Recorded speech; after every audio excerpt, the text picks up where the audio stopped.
Morning. Welcome to this session. We're just about to start. And we'll start with a word of prayer. As Rolex, please.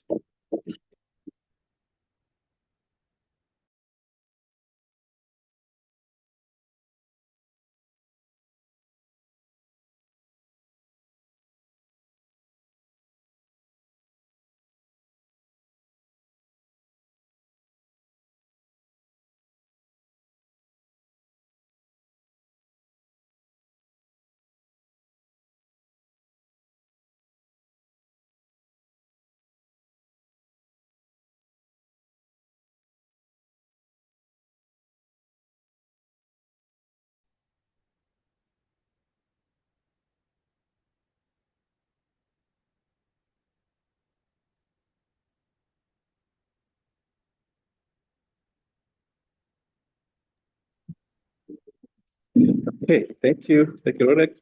Our distinguished participants, I take this early opportunity to welcome you for this session. On behalf of NACOSTI, feel welcome. We are grateful that you spared time that we have this conversation this morning. And it's a clear testimony of the commitment that you've made to work with us this journey of STI mainstreaming. We really indeed are grateful. We want to welcome our participants from the university and the research institutions. In fact, you are our greatest segment in terms of implementing this indicator. And also for those other participants from other different government segments who are participating today, you're also much welcome. It is your day so that we are able to have a discussion around this indicator for this financial year. And we will have this discussion. And as you, because most of you perhaps have been here, again, we want to welcome you. Those who have not been participating, but participating for the first time, let us get to know, because it always help. It always it helps in getting walking this journey in terms of making it simpler for yourselves. So let us get to know those who are participating for the first time. We have provided the chat and the Q&A section so that see if you're able to receive your comments and suggestions around what you feel. So at this point, allow me to just share a few slides to introduce the session and the reason we are here today, that we can set the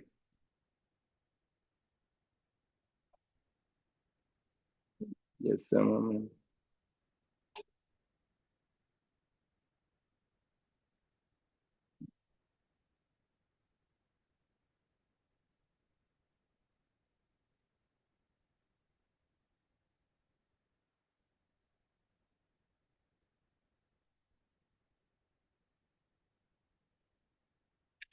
Okay, great. So thank you and welcome for this session. So I just want to take a few minutes to run through the reason we are here. But we want to believe that you have already seen it in the published 21st cycle guidelines, how the indicator looks like this year. So in brief, the science, technology, and innovation mainstreaming as a performance contract indicator for this financial year has these two segments that we are calling Stream A and Stream B. And indeed, what we want to do, we want to combine those institutions that are coming for the first time.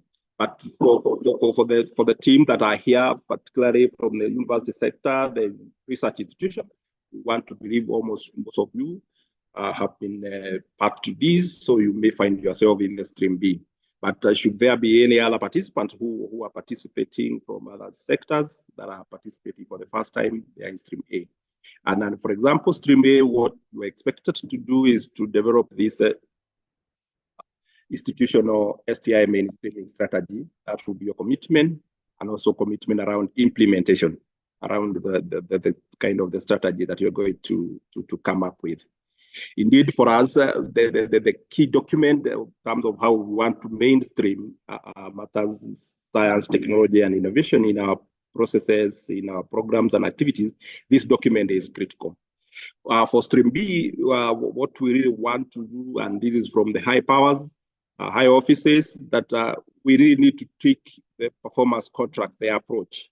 It has to be more of output-led rather than the processes-led. So that's why you see stream B, you are dealing with the issues of collaboration and partnerships, the areas that will have impact in the sector, and then the issues of how we need to develop technologies, protect them, and then transfer and commercialization aspects. So those are the discussion will provide more detail a while later, so that we break it down. So guided by these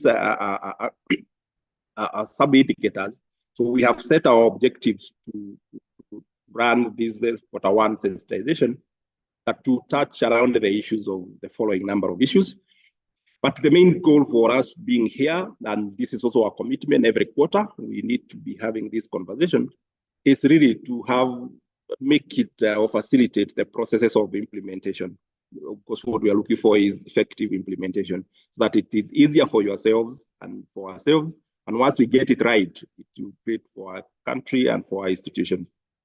So this morning, we want to share the requirement of this indicator, how it looks like, just an overview, and particularly your roles as champion and focal persons and PC coordinators, who's on behalf of your institution, you will be responsible for this indicator.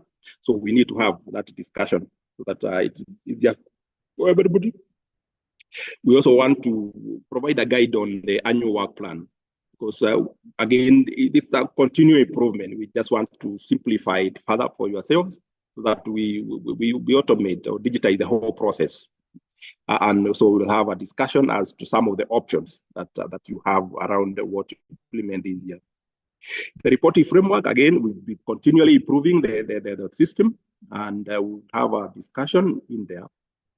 And then just an overview of the sector, what is happening within the sector, research, science, technology, and ecosystem, who's the sector you are very critical players. So that at least we need to get the trends in there and our roles and that. So this would be our intention for this sensitization. So around those issues, you can help us get your comment and question around that. So in terms of the program that way it had been shared, I know you have already received that program. You will allow us to just pick the program a little bit, so that the first topic that is appearing in the program on the regulatory framework will come toward the tail end of this sensitization. So you'll allow us to proceed as it is with that minor changes, but at the end of the day, we need to tackle and address all those aspects that we had committed to do. So thank you so much. Let me end there so that we can have an opportunity to get the first presentation. And I'm also having the opportunity to introduce our first speaker, Javan Miti, who will take us through in terms of the indicators and its requirement. So Javan, if you are ready, you can take the floor.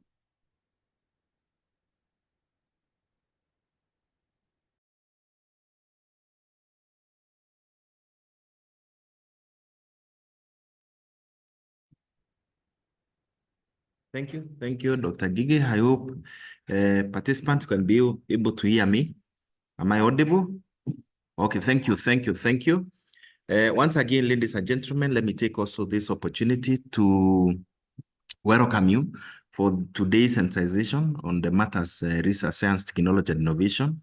As you've been taught, my name's Javan Mwiti, and I'll basically be taking you through the indicator as it has been indicated, and more important, we'll also be sharing experiences in terms of the best approach in terms of effective and efficient implementation, which basically helps us to know how what is the best approach, bearing in mind that we have implemented this indicator for the last 3 years.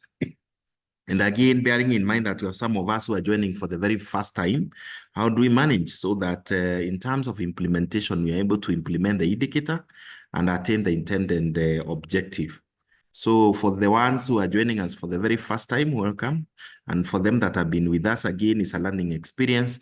We'll be able to look at the indicator from a dimension of what we have been able to do for the last 3 years, bearing in mind that in those implementation period, NACOST has always been providing you with feedback so that you can input that for continuous improvement. So quickly, sorry, my slide and move quite fast. So basically, for many of us who are joining us for the very first time, we started implementing this indicator from 18 cycle performance contracting guidelines. And before that, we used to, that's the time we started implementing the indicator as science, technology, innovation within your pieces. Before that, we used to have R&D, research and development within our commandate. That is the previous cycles, from cycle, I think, from 10th cycle all the way to around 16th cycle, no, up to around 15 cycle actually. That's when that's the time when we decided now to onboard after the review of the Act, STI Act in 2013, which was development of the Act in 2013 and reviewed in 2014, brought the issue of science, technology, and innovation. Basically, having said that, it is very, very important. Again, we shall be looking back again to the implementation process from that period of time so that we can be able to ask ourselves in terms of the lessons learned, in terms of what we have been able to undertake and what is expected for us to undertake, mostly to the new MDs that are coming on board, the universities, and if there is any research institution that is new in the process, then we'll be able to have a process that all of us can be able to move forward with. So basically that is the quick background of the indicator. We used to have it as research and development before in our commandate. Now we have it in our commandate again as research science, science, technology, and innovation. What is the role of NACOST in this, in implementation of the indicator? As you are aware, NACOST is the specialized agency for the implementation of this indicator. All of us and most of us as research institutions at the universities, we have already negotiated our PCs. And you have already seen that as you negotiated your PC, you basically have the indicator within your commandate. So that's our commitment, number one. So basically, it is the role of NACOST to develop the indicator as they have done. And once they develop the indicator, they communicate accordingly, and this has been done. They are supposed to receive, analyze, and provide feedback of your performance. So we are technically in second quarter, reporting in the 15 days after the end of the first quarter, which will be 15th of this month. You'll be expected to have submitted your report to NACOST.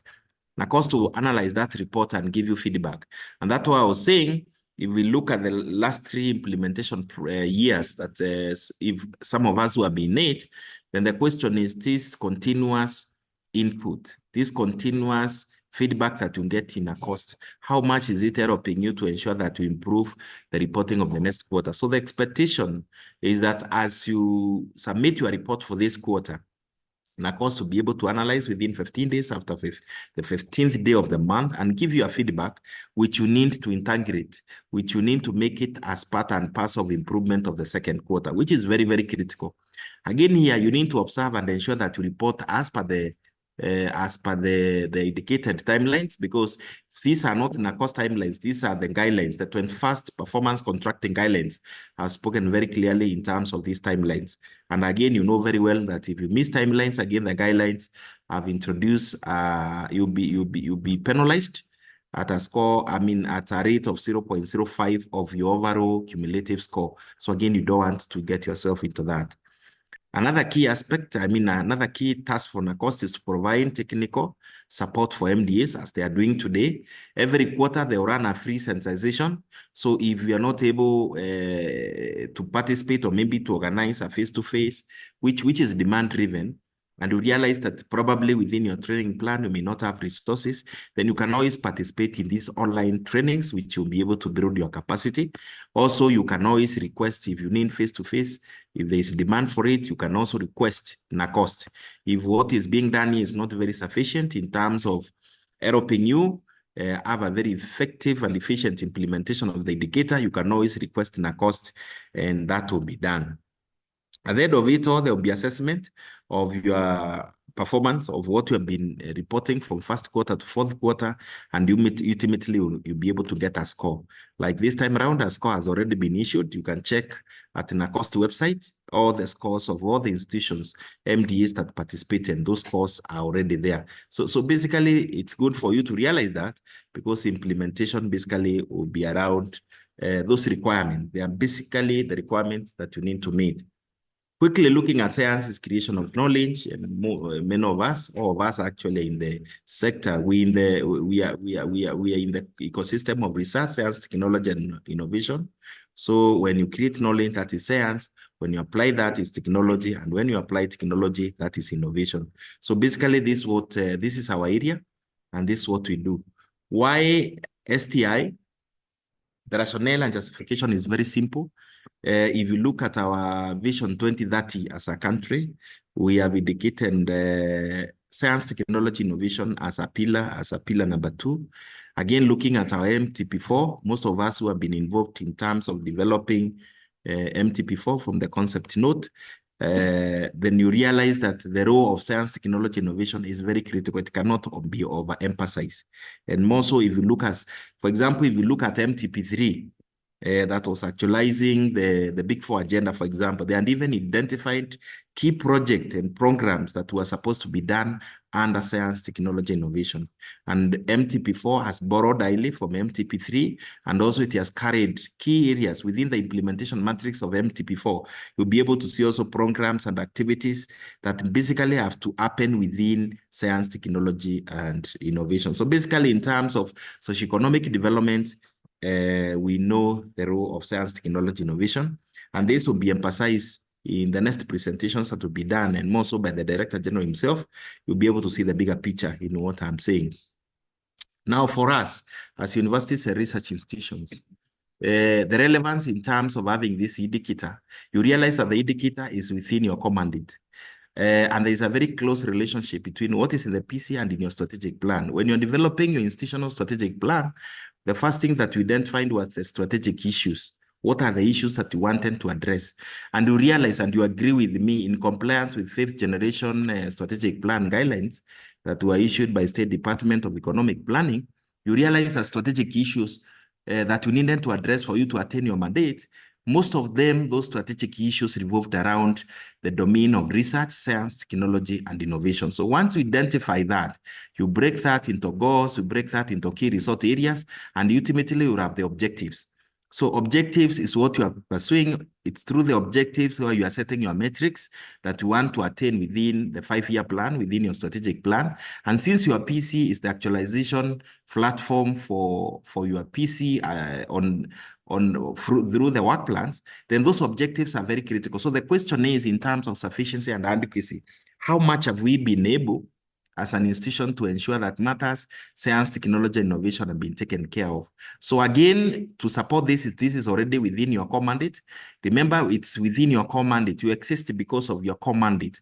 And that's why the first criteria in terms of financial and stewardship in your performance contract is there, the approved budget, so that you can be able to actualize those objectives that make you, that define you as a university or as a research institutions. And I'm happy. This already, you have already negotiated with the ministry. Your budget have already been negotiated between the ministry and treasury. So that was the basis. And that way you realize before you negotiated for your PC, the first document that you needed to submit to your evaluator or the negotiator from the ministry was the approved budget and then your strategic plan, because they must agree. So the core mandate, for you to be able to actualize your core mandate ideally, is through the first criteria of your PC. So there's that relationship. So again, as it was indicated earlier, it's not about now processes, it's about output. It's about what are the growth outcomes, what are the outcomes of this objective, so that at the end of it all, you can be able to attain the relevance that I presented earlier. Why STI? Because we must be able to feel the outcomes. We must, as a country, must be able to experience. And that is the body and the spirit of Vision 2030 when it articulates matters, science, technology, innovation as an enabler. So that becomes very, very critical and very, very important. Again, on the same, when we talk about relevance, again, it's basically the mandate, because it's through our mandate that we are able to attain, is where through our mandate we are able to justify our existence as an institution. So the question again is that in the framing of, for example, performance contract, the development of your SPs and the development of your annual work plans to actualize your PCs as per your implementation matrix, you realize again, as you do your mandate, and that's where you are supposed to mainstream matter, science, technology, innovation, those activities that speak in that dimension in the area of research, science, technology, and innovation. So basically, again, that is to emphasize on the same. Quickly, I've talked about Vision 2030, and the question is, if you look at the implementation process of Vision 2030, it's normally done through MTPs. We had MTP1, which ran from 2008 to 2012, MTP2, 2013 to 2017, and it's good to note that in MTP1, 2008, 2012, up to around MTP 2013, 2017, we implemented this indicator as R&D only. It was a subset. It was a small subset of science, technology, and innovation.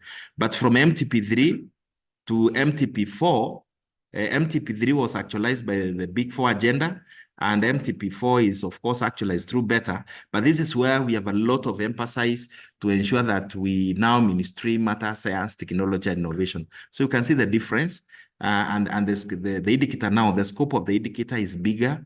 It carries more beyond the R&D, basically, because previously in MTP1 and MTP2, we were looking at least investment of at least 2% to research and development. That was the only indicator. There were no other activity, and you want to demonstrate that. So basically, you can see the movement, how it has moved, and where we are as per now. Quickly on Vision 2030, because we must be able to relate this. When you talk about science, technology, innovation, and looking at MTP, from MTP1 to where we are, we have seen there is a very close relationship in terms of actualizing matter, science, technology, innovation. And this is actualized under the 3 pillars. We have the enablers and the macro foundation. And it's within this that now we have matters, science, technology, and innovation. And as I've said, as I've indicated earlier, under Vision 2030, we have STI. Yes, this is what I wanted. This is what I wanted to look at. Yes, under Vision 2030, under the 3 pillars, we have the enablers. And that's what I said. If you look at enabler number 2 under Vision 2030, that is science, technology, innovation. You can always go to Vision 2030. Please go around it. But more of what's supposed to happen is actualized in MTP4. If you go to the implementation matrix of medium-term plan 4, then you'll be able to see some of the key activities that the country, the government has committed to actualize. And of course, for quick actualization, they are brought in BETA, that is bottom-up economic model, with the 5 pillars. Again, those 5 pillars speak ideally to MTP4 actualization, and we'll be able to segregate matter, science, technology, innovation. And of course, even having it now in PC is an easier way to ensure that as government implement, the same is cascaded downwards. But even if you look again at enabler number 9, information communication technology, what we have currently under service delivery in our performance contract, we have digitalization. So you can see the connection, the attempts, the means, and the ways to ensure that indeed we are able to actualize matter, science, technology, innovation. If you look at Vision 2030, this is directly from Vision 2030. The idea is to leverage STI for technological, industrial development and GDP growth. There is even that target that is there. There is about STI, Science, Technology, Innovation Awareness, again, for obvious reasons, so that we can be able to attain the intended purpose. Quickly, for many of us who have been doing this, and even if there's anyone who have joined us for the very first time, we must also be able to correlate this. Performance contracting has been used as a platform to ensure that we are able to mainstream. So when we talk about mainstreaming science, technology, innovation in relation or in the scope of performance contracting, we have started, first we looked at Vision 2030, MTP4, better, and how we are doing STI mainstreaming. Here we'll be looking at the institutional ability, or what it is, the infrastructure within the institution in terms of mainstreaming STI. So we must get it right in our work plans. We must, and the beauty is that all of us now, this time around, the government has harmonized formulation of strategic plan across through the 5th generation guidelines. So basically, we have identified the right issues, and most of the issues that affect us as institutions, strategic issues, they will revolve around research, science, technology, and innovation. That's a differentiating factor. We have developed our objective out of it. We have developed our strategies within our strategic plans. Then we have developed the annual work plans from the corporate work plan and all that. That basically speaks to the attempt to ensure that you get it right at an institutional level, so that at the end of it, or when you go to your PC again, you find it within your core mandate. Your core mandate can only be driven from your strategic plan. That's where you get your core mandate. What do you expect to do? What do you do? What are you supposed to be doing? Now, that which is committed from the performance contract then is borrowed from there. So we will have science, technology, innovation within that, and it will run the entire cycle up to evaluation, both which is done externally and internally, because internally you are doing continuous monitoring and evaluation, where you are reporting to NACOST, where you are reporting to other government agencies on the same. And then that of course helps in implementation. Then there is always that evaluation. There will be an evaluation done by NACOST themselves.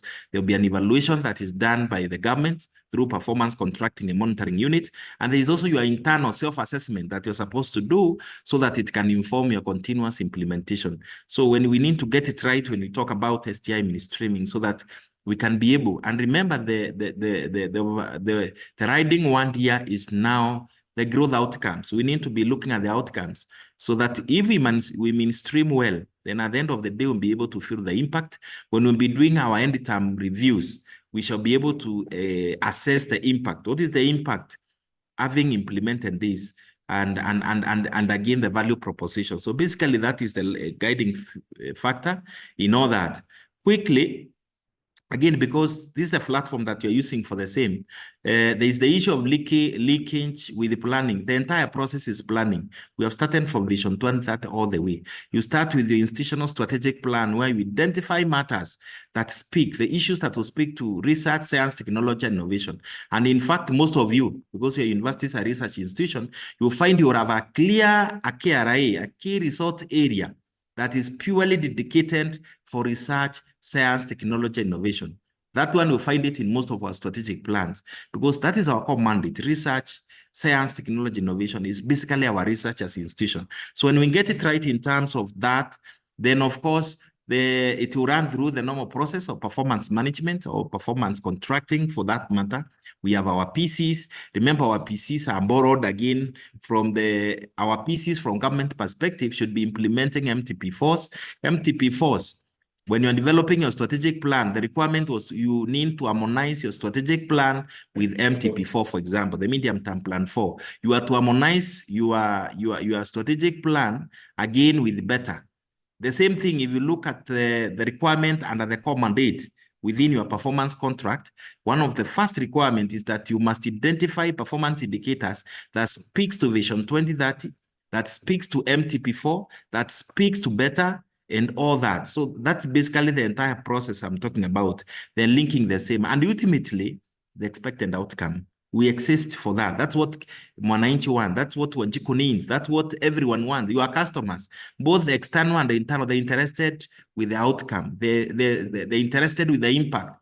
They're expected, once you display, for example, in these leakages, your service delivery charters, what you do, One of the things that you do as a university is to undertake research.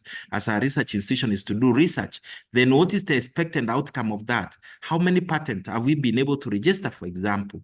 Looking at that as a service that we are supposed to do, looking at that as part of our core mandate.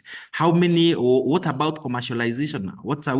How far are we in terms of commercialization? For example, when you look at research output, where are we in those research output? So basically that's the transformation you're talking about, because if we get it right, then as a country, we'll be able to address issues. We will have research solutions that address many of the emerging issues and the issues that affect us as a country, as people. So that is the essence. Again, we emphasizing the same again. The PC cycle again helps you in terms of monitoring and evaluation, helps you to ensure that you're able to implement, you're able to do what is supposed, target setting, you're able to set targets within, again, the identified strategic objectives that you have set. And that's why you realize in your performance contract, the first thing also you're supposed to indicate in your document are the strategic objectives that you want to pursue for that period of time. Because out of that is where now everything else happens. So basically that's how it is. Again, for many of us in PC, you know that this happens within the 7 criteria within the performance contract. If you look at financial stewardship and discipline, this ideally is where you're supposed to have the approved budget. This is where you have resources, whether in appropriation innate, or monies that you are attracting externally as an institution to basically support your core mandate. That way, it is the first criteria. Service delivery is what you do now, is what comes out. The services that comes out that you're supposed to offer for you to actualize your mandate. And that you see, like, for example, here you have the service charter as the first requirement under service delivery. Because again, this is where you are telling us what are your services. And it's out of those services that you have set metrics from your strategic objectives so that you can be able to deliver. You'll be telling us the timelines. You'll be measuring. For example, if it's undertaking research, you'll be telling us if research is the service. Research is what you're supposed to be doing under your core mandate. Then again, how do you attain? How do you benefit from the outcomes, or what are the outputs that are measurable, output that we are supposed to generate out of that. Then, of course, the core mandate. Presidential directives ideally are supposed to strengthen our core mandate for us to actualize. These are cross-cutting, ideally, all the way to cross-cutting, or what they used to refer to as qualitative and dynamic criteria. So basically, this is critical for you. Again, when you look at it in terms of the weighting, you realize that core mandate takes 65%. And remember, science, technology, innovation, STI, this indicator we are talking about is within your core mandate, taking 2% of 65. And you can agree with me that is quite substantive. Again, that justifies the relevance and the reason. This is a matrix for non-commercial for all of us. And you realize that, again, you see science, technology, innovation, again, taking 2% of 100%. So this again shows the importance of where we are. So quickly moving to the indicator for this year. Sorry, 2024-25 PC, the indicator. What are the main requirements? Before you start implementing the indicator, this is a preliminary.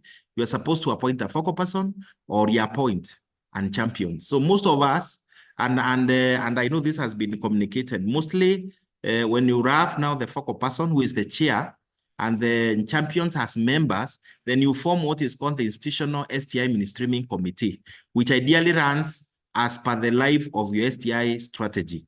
So your strategies will normally run, the STI strategy will run, let's say, for 3 years. We expect that to be the life of the committee, so that you don't change in between, unless, of course, someone leaves and those kind of emerging issues. But ideally, the life of the committee should be around 3 years. If the strategy runs for 5 years, again, you run the committee as a standing committee for that period of time. You just change it if the focal person, for example, leaves on champion and all that. But the most important thing is this committee, which helps you in effective and efficient implementation. So that committee is made up of the focal person as a chair, who should, of course, be appointed with a letter. And then you have the champions who are members. And champions, of course, emerge from all the departments, ensure fair representation of champions across the institution. What are the roles of the focal person? Again, For many of us who have been there, this is very clear. But if we have new, we have also we have situations where we appoint focal person. There could be new focal persons with us, and it's important for you to know. You ensure overall coordination of this STI indicator within your institution, as per, of course, the guidelines. As per the 21st Performance Contracting Guidelines, you provide necessary support to the various levels. Again, that is very, very critical. You plan and ensure sensitization and capacity building. Like now today, if for example, you realize whatever NACOST is giving you today is not very sufficient to cover your any issues that you may have, then you can request for face-to-face, you can request for additional support. That is the role of the focal person. It is the role of the focal person to know when sensitization. If, for example, you want to do internal sensitization, again, that's the role of the focal person to organize. In other words, the focal person is in charge of the implementation of this indicator. The next thing that the focal person is in charge of is basically to coordinate the development and implementation of STI strategy. That is your role as a focal person. You're expected to ensure that if you already have the STI strategy, then effective and efficient implementation, it is your responsibility to ensure that happens, that it is effectively and efficiently implemented. It is your role to ensure that internally the STI strategy is fully approved as per your approval processes. It is your responsibility to ensure that once it is approved, this strategy is implemented. Of course, you do this with assistance from your STI mainstreaming committee, who are then champions, the membership, who are then champions, and you. So basically, you coordinate that, it's critical. In terms of establishing and implementing monitoring and evaluation, again, it is your role. You may decide basically to benefit from the already established infrastructure of performance contracting, because through the offices of performance contracting, monitoring and evaluation has already been structured there. But if you find there's a need to enhance the same, please, that is your responsibility. Promoting collaborations, partnerships, and networks with the key stakeholders. You realize for Stream B, for the institutions that already have developed STI strategy, one of the areas that you are picking, one of the key activity is collaborations and partnerships and all that. It is the responsibility of the focal person to guide the effort and ensure that this is done to attain the intended purpose of research, science, technology, and innovation. Promote STI in business processes of the institution. Again, it is the responsibility of the focal person to ensure that matters STI are clearly understood, so that, of course, at the end of it, or even when you request information in terms of reporting, then, of course, you get the right information. Ensure quarterly and annual reports. Again, that is the role of the focal person. So if, for example, after 15th of this month, your institution has not been able to submit the report, ideally, that is the role of the focal person. This is the focal person to ensure that the specified timelines by performance contracting guidelines in terms of submission of report, we are there with that. We ensure compliance with that. And remember, there are two reports. You are reporting to NACOST, and then there's the global reporting that is done by performance contracting offices, where they are reporting cumulatively on this indicator, among others, to performance contracting and monitoring unit. So you must ensure that this happens, so that even when you're evaluating at the end of it all, then of course you'll be evaluating the right way. So ideally, that is the focal person. Next is the question of who should be appointed. What is the criteria? What's the qualification? Ideally, the focal person should be in top or middle level management. And this is basically to enhance and ensure that efficiency and effectiveness in terms of implementation happens. So it's very possible. But again, critically, it should be someone who is overseeing or implementing matters, research, science, technology, and innovation. Someone very conversant. Because again, when you realize when you come to reporting for this indicator, of course, you need someone who has that background information. When you talk about the research project, when you talk about the equipment and all what needs to be done within this indicator, you basically need someone at that level who is able to get that information. Because why it is very important is that we need the credibility of this document. What comes out of you as an output, as a university or research institution, becomes an input for NACOST. So you can imagine if you didn't observe the requirement of the input as indicated by your quality management systems. So there'll be a lot of issues. So that's why the consideration for the focal person should be around here, top level or middle level, at least around there. And again, people very conversant with matters, research, science, technology, and innovation. That way, you'll be able to have an efficient and effective implementation. That is it for focal persons. The next is champions. And champions, it depends on the institution, the size, and the unique need that you have. We can have one champion for an institution. Let me repeat, focal person is one. A university and a research institution will have one focal person. You cannot have two focal persons. Then the next champions can be 1, 2, 3, 4, 5, depending with your uniqueness. Of critical is to ensure that as you appoint champions, because champions are very critical in helping you compile your report and get that report from where, from their respective department, ensure that you fairly represent, departments are fairly represented when you are appointing your champions. For example, your finance, you should have someone in finance because we'll be reporting on finance. You should have someone on HR because you'll be reporting matters STI increase in HR. The human resource in HR, basically. You can have someone in the R&D or someone coming from the research department and all that. So our point here is, critical, you must have champion. As to how many, it depends with you, with your scope, with your mapping, with the need that you want to address, and of course, that fair representation. So the role of the champion is to ensure day-to-day implementation. These are critical people because champions will come from respective lower units. They will come from a lower unit within the institution so that they represent that area, that respective department, section, division, whatever it is. They will be representing a lower level of a unit within the institution. So it is very, very critical. So they ensure day-to-day. So day-to-day implementation is from the champions. They facilitate in cascading the indicator, the activities that you agree on. When you be taken through reporting, you realize there are quite a number of activities that you need to be undertaking. So it is through the champion that you are able to cascade that. You are able to ensure the process owners understand what is needed and they do what is expected. Preparing and forwarding quarterly reports to the focal person, that is the role of the champion. And of course, it should be timely. The information forwarded should be timely for obvious reasons, because you're operating within a schedule, you're operating within very clear timelines, then that becomes very, very important. Quickly, they help in undertaking continuous monitoring and evaluation within the institution, they help the focal person. Remember, they're identifying gaps within their respective areas. There are those emerging gaps, so it is their responsibility to ensure those gaps are addressed. They help in capacity building. Like now, we are building your capacity today in matters RSTI. We expect you, as you go back to institution again, you can also help the same at your lower levels or your respective areas.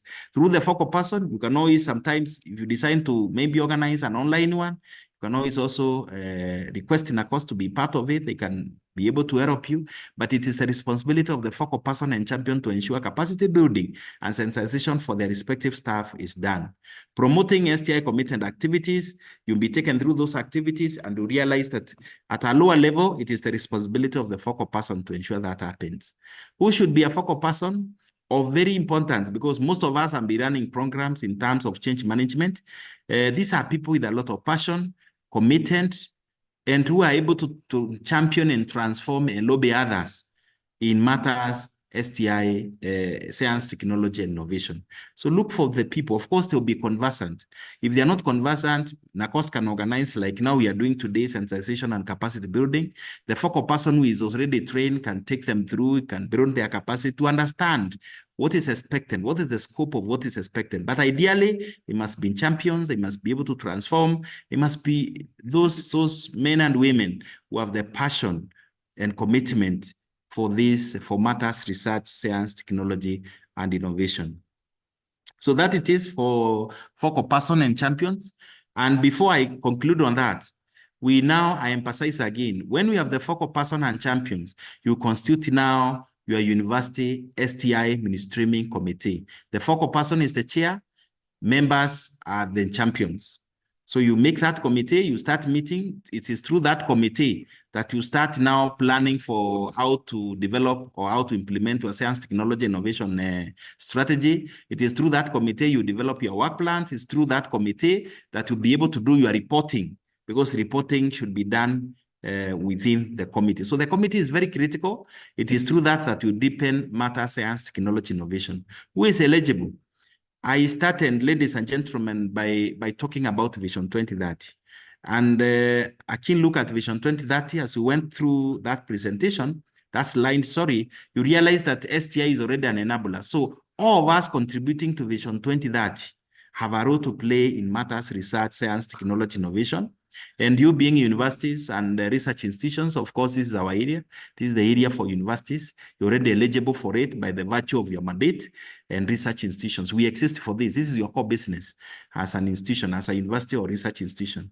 Again, if you want to know who yours is in the list, because you're in the list anyway, but there is a list that NACOST has shared in the website. You can see who is there and who should be there. But for universities and research institutions, this is mandatory for you. This is your area, and it is very clear. So basically, let me take you for the focal persons and champions who are joining us for the very first time.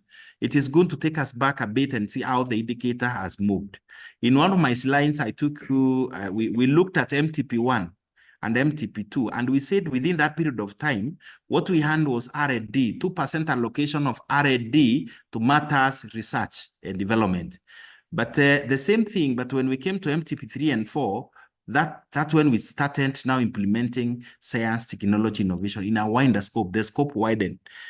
The same thing with implementation. From 2023, 2024, this is how the indicator looked like. We are developing the strategy and implementing the strategy by doing certain activities.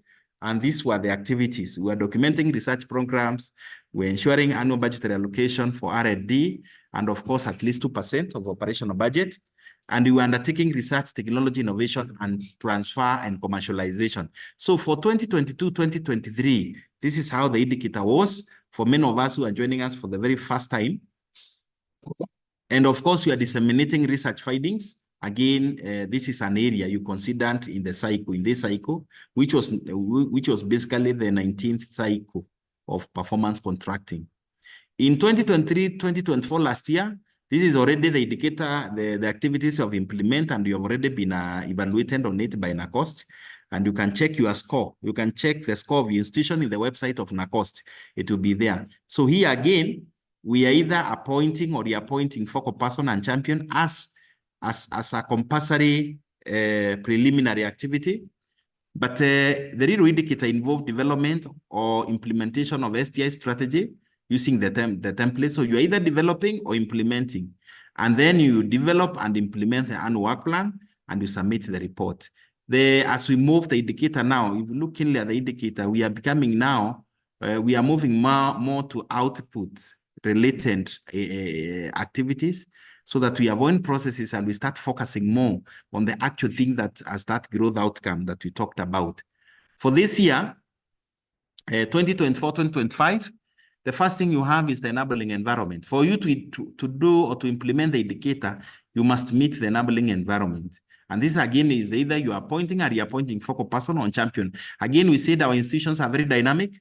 You may find that focal person has left, or champions have left, and there is need for replacement. So we need to appoint them. You can have one letter that appoints both the focal person and champions, or you can decide to appoint them differently. It's left to you. But remember, before you report, you have to demonstrate that you have that letter, because you need to upload it in the reporting process. So number 2 is develop STI mainstreaming and work plan. This is again compulsory.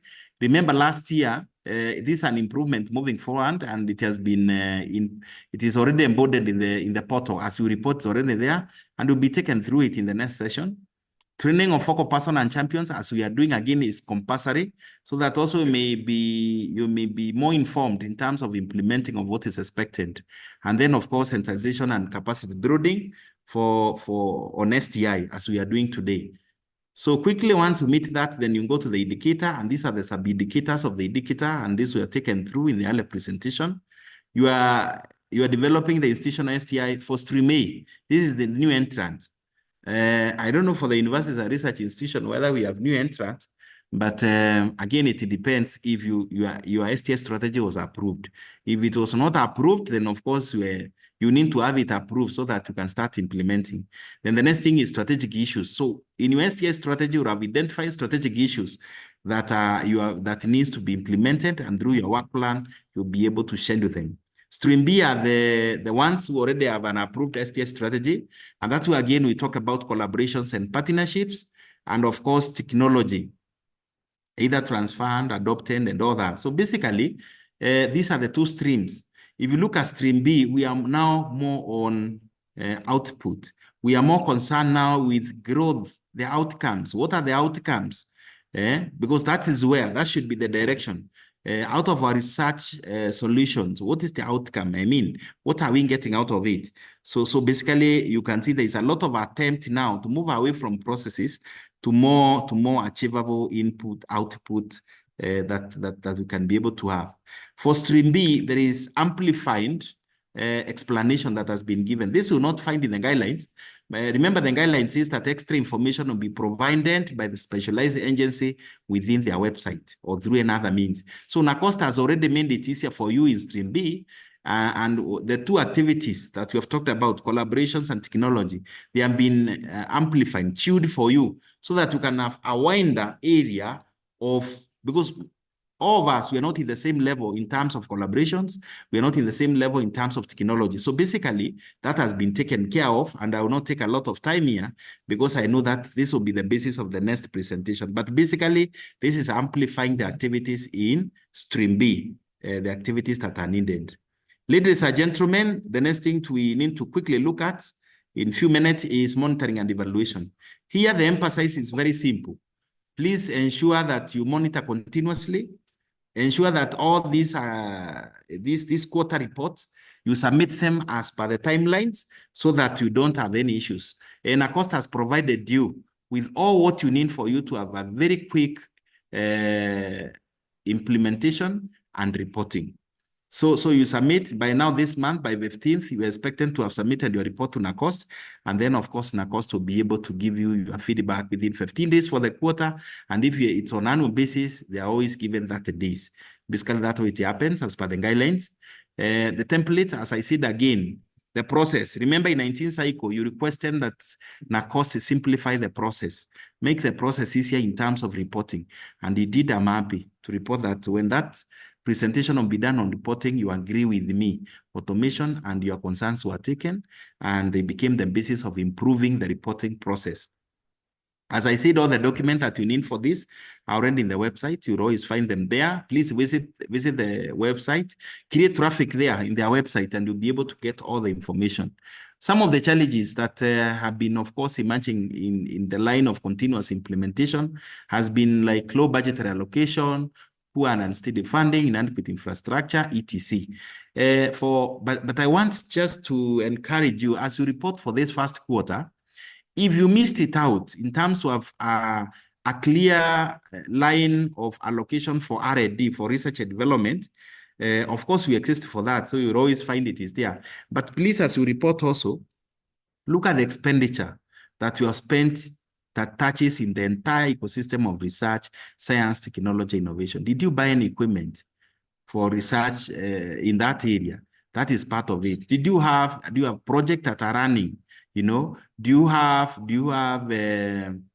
students, like most of universities, of course, student project and all that. So my point here is that there is so much to report under 2%. That really support. You'll be shocked actually when finance will give you the expenditure in terms of what has been spent in the area of research, science, technology, innovation for the quarter. You'll be shocked that there's so much money that goes in that dimension. So you look at that and you make it part of your reporting.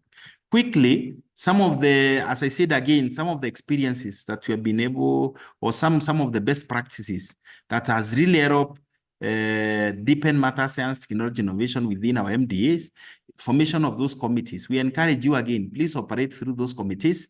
You'll be able to get to information faster, you'll be able to implement faster and all that. Capacity building is also very, very critical because unless you get the information, unless you know exactly what is expected, then again, you'll not be able to implement the way it is expected. So capacity building, and this is coming, and this is why I said it is the role of the focal person to ensure that there's continuous capacity building. When you realize the members of staff or your process owners are not aware of what is expected, you can link them to be engaged in a sensitization like the one we have. You can also request for NACOST to help you. You can also participate when NACOST is planning face-to-face. Again, you can always request to participate. So there is that. So the essence is to deepen matters research, science, technology, and information. Key point of effective implementation, effective response, and feedback. This is both for you and NACOST. Once NACOST gives you that feedback, when you're getting feedback from the champions, when champions are talking to the process owners and getting certain feedback, please utilize the feedback so that it can be able to improve your processes. Ensure compliance with the guidelines in terms of reporting and implementation. You can only be successful in this indicator if you comply with the stated requirement of the guidelines. And for this matter, we have 2021 performance contracting guidelines. Ensure capacity building. This is again, it will bridge the gap. Ensure compliance with the guidelines and all that. These are very, very important. We repeat again as as I conclude my presentation, those committees, let's strengthen the committees. Let's ensure when a focal person leaves, we're able to appoint.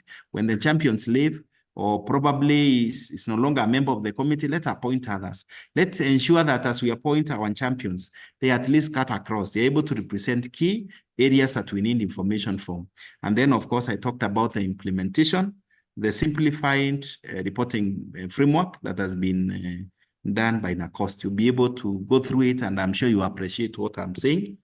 This is just a feedback for 2022, 2023. This was participation. And again, this shows you, when you talk about mainstreaming, how are we doing? You can see the numbers all the way. Like, for example, universities and university colleges, 2022, 23, they were around 38 in terms of participation. Total was 273. Looking at the same, of course, again, in different way, you can see there's a lot of improvement. 2023, 24, which was last year. Again, you see TVET institutions, there was a lot of increase. State cooperation, universities and research, again, they increased again to 42. This is very encouraging. These are actually universities, 42. Research institutions, 16. And then ministries, again, serious improvement. So these ladies, the data indicate to us, ladies, that ladies and gentlemen, that basically we are actually walking the path in terms of mainstreaming, which is very, very important. And when we talk about effective mainstreaming, then again, we are speaking to Vision 2030, we are speaking to MTP4, we are speaking to better, we are speaking to our own strategic plans, our own annual work plans as institutions. Something is happening. And I think that is the collective beauty of the process, which I think is very encouraging. Again, it's the same information shared in another way. You can see a lot of in percentage form, how the participation was. Looking at the same again, TVET 133, Research Institution 16, the same again, this speaks to what we have. With that, ladies and gentlemen, I want to come to the end of my presentation. I'll request that if you have any question or answer, question or maybe a clarification, please put it through the chat or question and answer. You chat it there. We'll be able to engage you, and during the plenary, you'll get the opportunity to converse the matters more and get more clarification. Thank you so much, and God bless you. Back to you, Chair.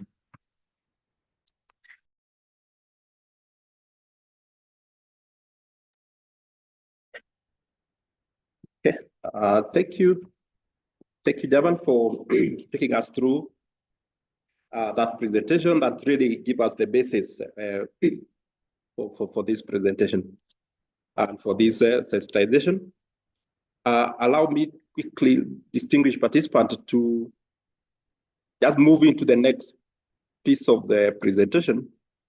I will try to make an attempt to break it down for you, the indicator, the sub-indicator and its requirements, as you have already been informed. What I will do, just in a moment.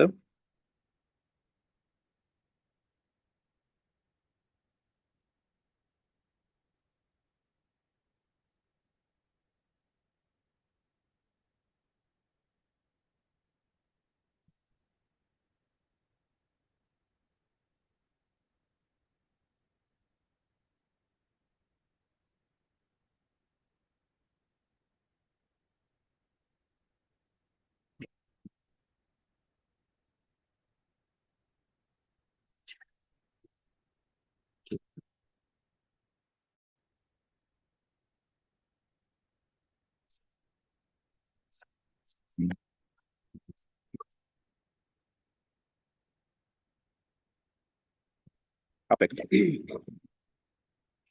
Yes, ladies and gentlemen, I would take the next few minutes to really walk through the work plan guide. What we are trying to,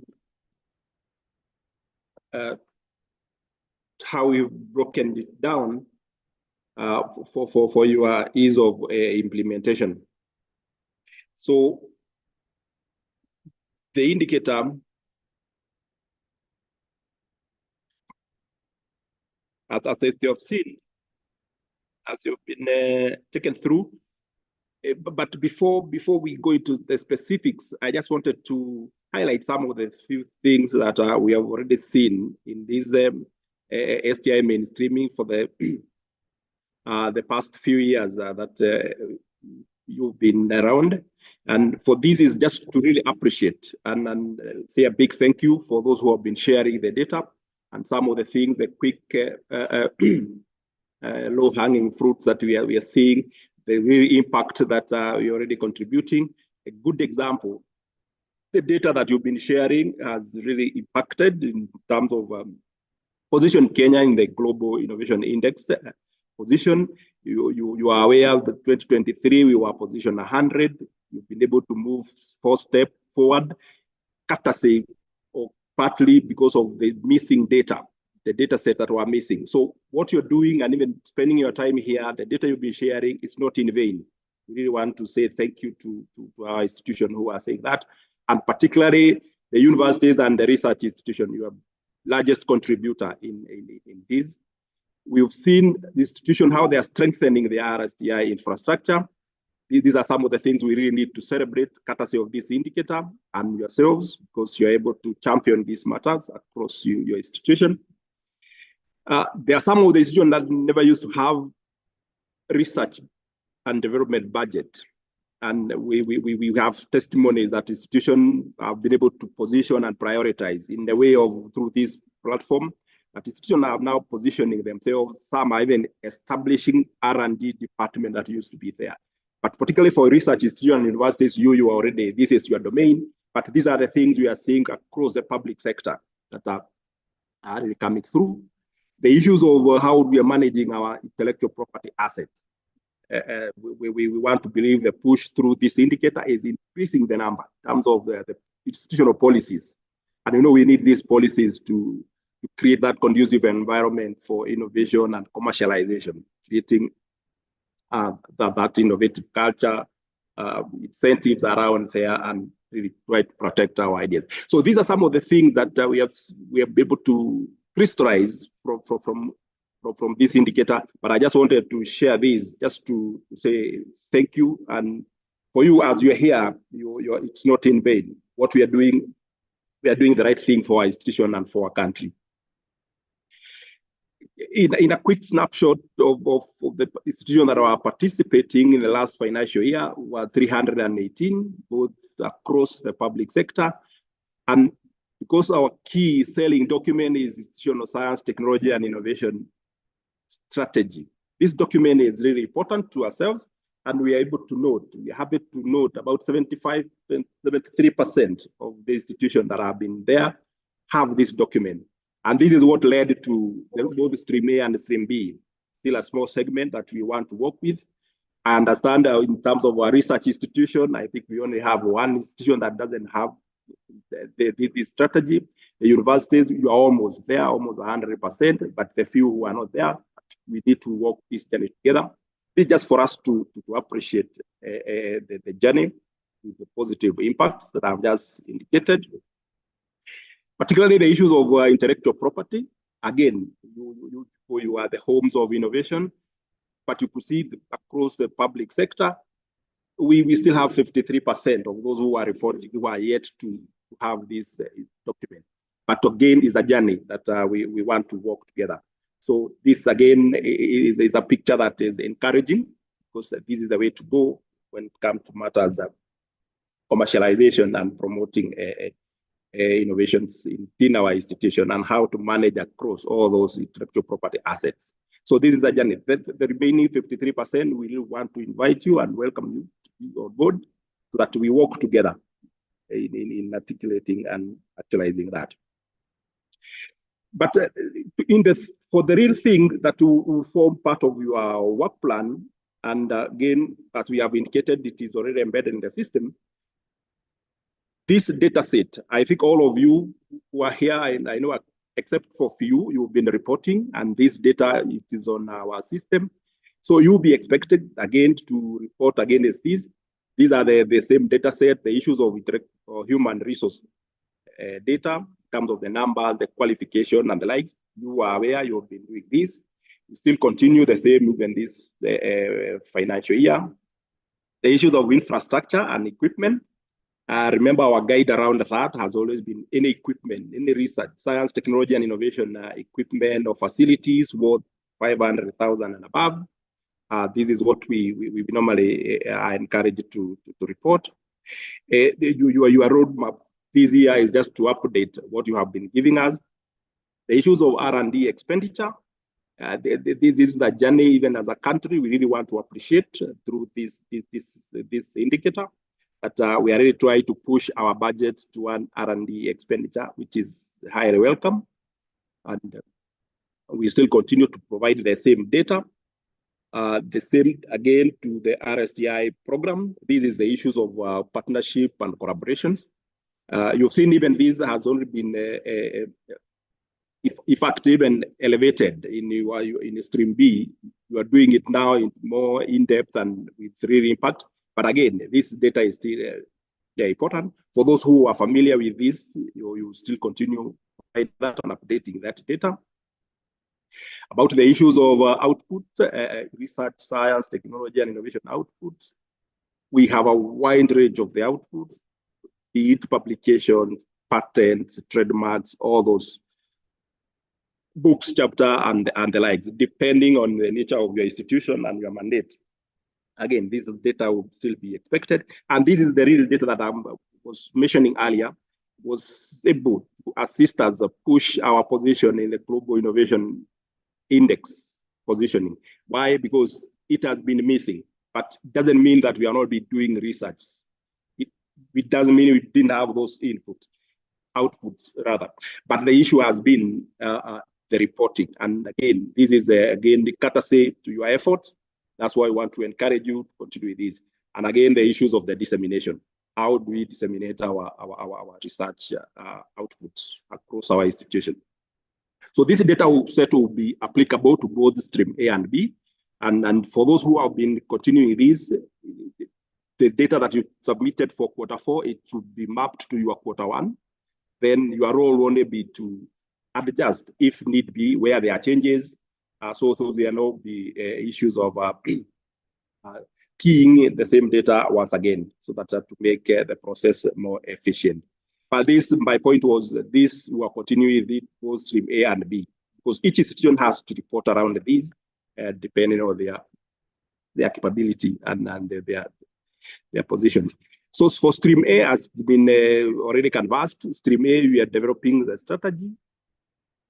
And we are clear it is institutional STI mainstreaming strategy, because there will be a various number of strategies. And we have always wanted to make this clarity that STI mainstreaming strategy is a sub-strategy, mainly is being guided by your strategic plan, your mandate, and your functions. And the real focus, what we have already done is to provide the areas and then the implementation. So what we have done for this year, we have tried to expand it, the STI priority areas that we think as a commission that if we focus on these areas, we should be able to have impact as a country. So we have provided those STI priority areas that will guide the institution in stream A in developing their strategy. So already in the template, so for you, it's only to map them out. So quickly, for the benefit of those who will be developing their strategy, we have given this layout as more or less a generic template. And for uniformity purposes, just try to simplify it so that it become a smaller document, but precise on the specific issues. We have the 5 chapters just for uniformity purposes across, but I know around who I was speaking to, you are experts, you've been doing different strategies. So this, for the purpose of performance contract, we thought this would be specific for for the institution, and because different institutions have different capacities. So it's introduction, introducing your institution, situational analysis. Chapter 2, analyzing yourselves, because we are inviting institutions to look at inward, so that we are able to see your strengths and opportunities, weaknesses around matters, science, technology, and innovation. Because our focus is really narrow to the STI about how we mainstream into your institution. For us to mainstream, we need to know what are your strengths around that? What are your weaknesses around that? So that by the time you're going to chapter 3 and coming up with this STI mainstreaming strategic issue, you are responding to your need, so that this document speaks to your issues as institutions. Chapter 4, of course, will be the implementation matrix.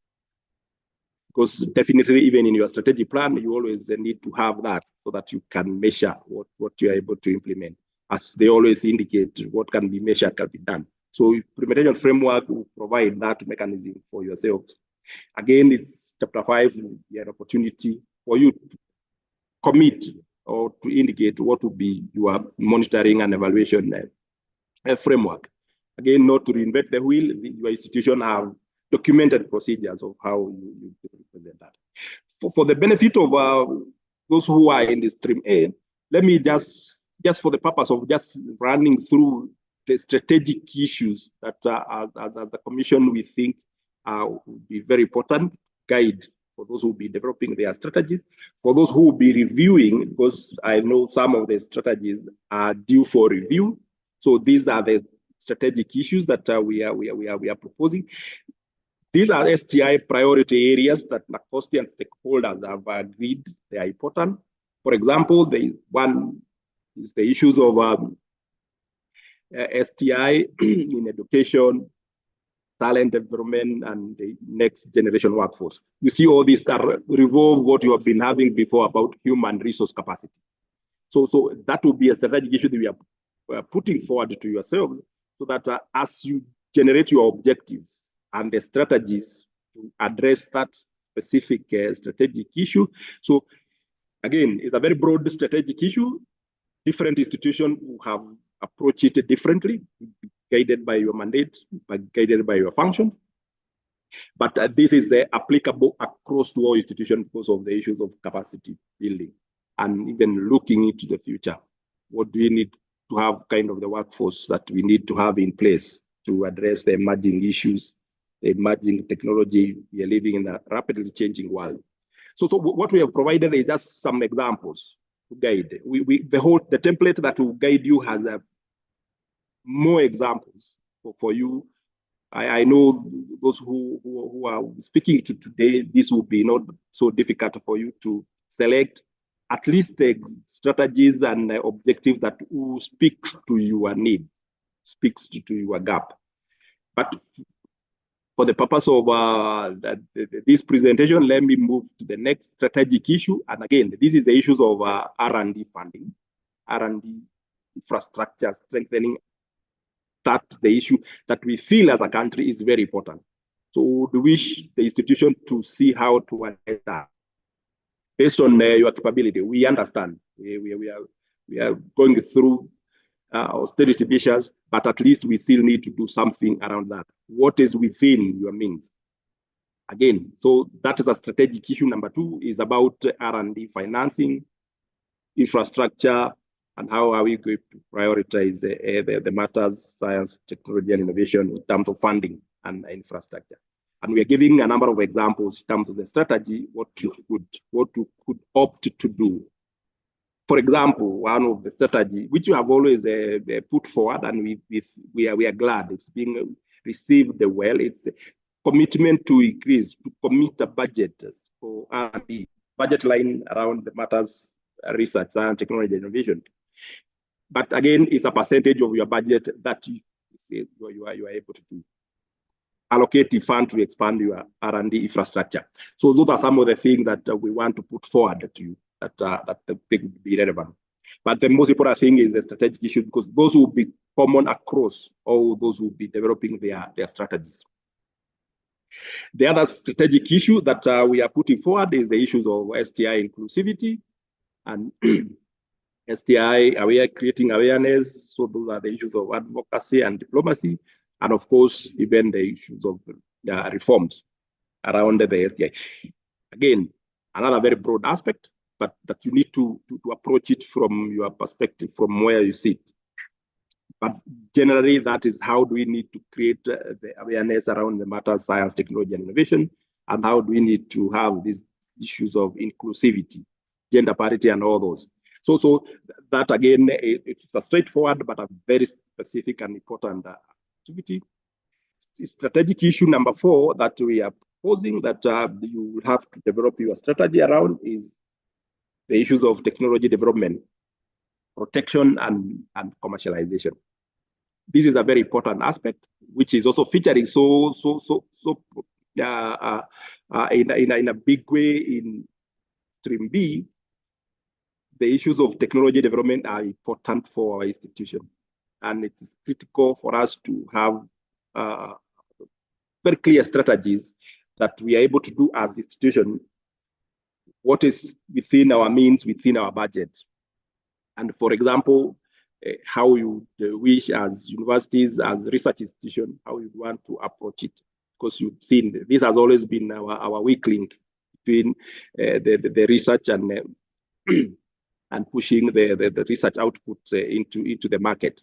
So that would be very important. We are proposing some of the strategies that perhaps you wish to adopt if applicable to yourself, particularly the issues of developing institutional IP policy to manage the technologies developed, the issues of enhancing or strengthening the universities' industry linkages, research and academia connection with the private sector.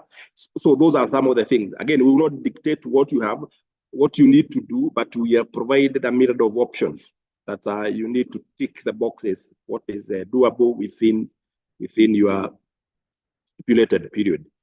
We have provided 5 strategic issues, and the 5th strategic issue that you need to have in your strategy for Stream A will be the issues of multi-agency, multi-sectoral cooperation. Again, these revolve around the issues of partnership and cooperation, but specifically around the matters science, technology, and innovation. We would leave it to you to craft your objectives, what you would wish to do to address the matters, the issues of cooperation and partnerships. But what we need to do is to expand them so that you look them in the broader sense, as we have agreed. We are going into now to the impact. So we need the partnership that are multi-sectoral, multi-agency, and all that. How do we need to propose? And this will give us an opportunity as a research institution and universities how to strengthen the connection with the private sectors and the industry. So that's the spirit of that strategic issue. Again, you're free to suggest and propose the strategies that you're going to craft around there. The COSI has provided another number of other strategic priority areas that you'll be free to pick if it speaks to your functions and mandate. But for the purpose of performance contract, we have proposed those 5 so that they guide. For those who will be reviewing their STI strategies going forward, again, these are the issues that we are saying as a sector that they're important for us to address in our ways and in our means, guided by our bigger strategic plans. So we have also provided a layout for Chapter 4. What I was just indicating is the implementation matrix. We have provided the layout for you to have all your strategies and map them, how you're going to measure, how you're going to verify. And again, this will be very important for your monitoring and evaluation. This is the layout you're all familiar with. It is in your strategic plans. But for us, it's now the STI mainstreaming strategies that you're going to propose. Then how would you measure? What would you expected the results if you have to implement that? Because as we are saying, we have to be very realistic and things that really speaks or address your gaps, your mandate, and they help you to deploy science, technology, and innovation interventions in your programs and activities and projects. So this will constitute chapter 4, but just a matrix. So because that's why I said we really need a very document that is precise. So this is an example of the layout. And again, those who require our technical backstopping around doing this, we will be glad to work with you in that process. Let me now address the aspect for stream B, because for stream A, is that just developing the strategy using those 5 strategic issues and proposing that you're going to implement within the remainder of the year. For stream B, it is very clear, because these are the issues that you already have in your approved STI mainstreaming. You are dealing with how we are going to enhance collaboration and partnerships, and we are dealing with the issues of how we are going to really promote technology development, innovation, protections, and how do we acquire these intellectual property rights. And the bigger picture is how do we commercialize our RSTI products, and how do we transfer this technology, of course. So this is what we have done. So what we have made an attempt is to simplify this and give it a focus, so that it is easily measurable across, but we leave it to you to pick the activities that speaks and that relate to yourself. For the issues of partnership and collaboration, what we have proposed, what you find it in the template for the work plan that you're going to submit.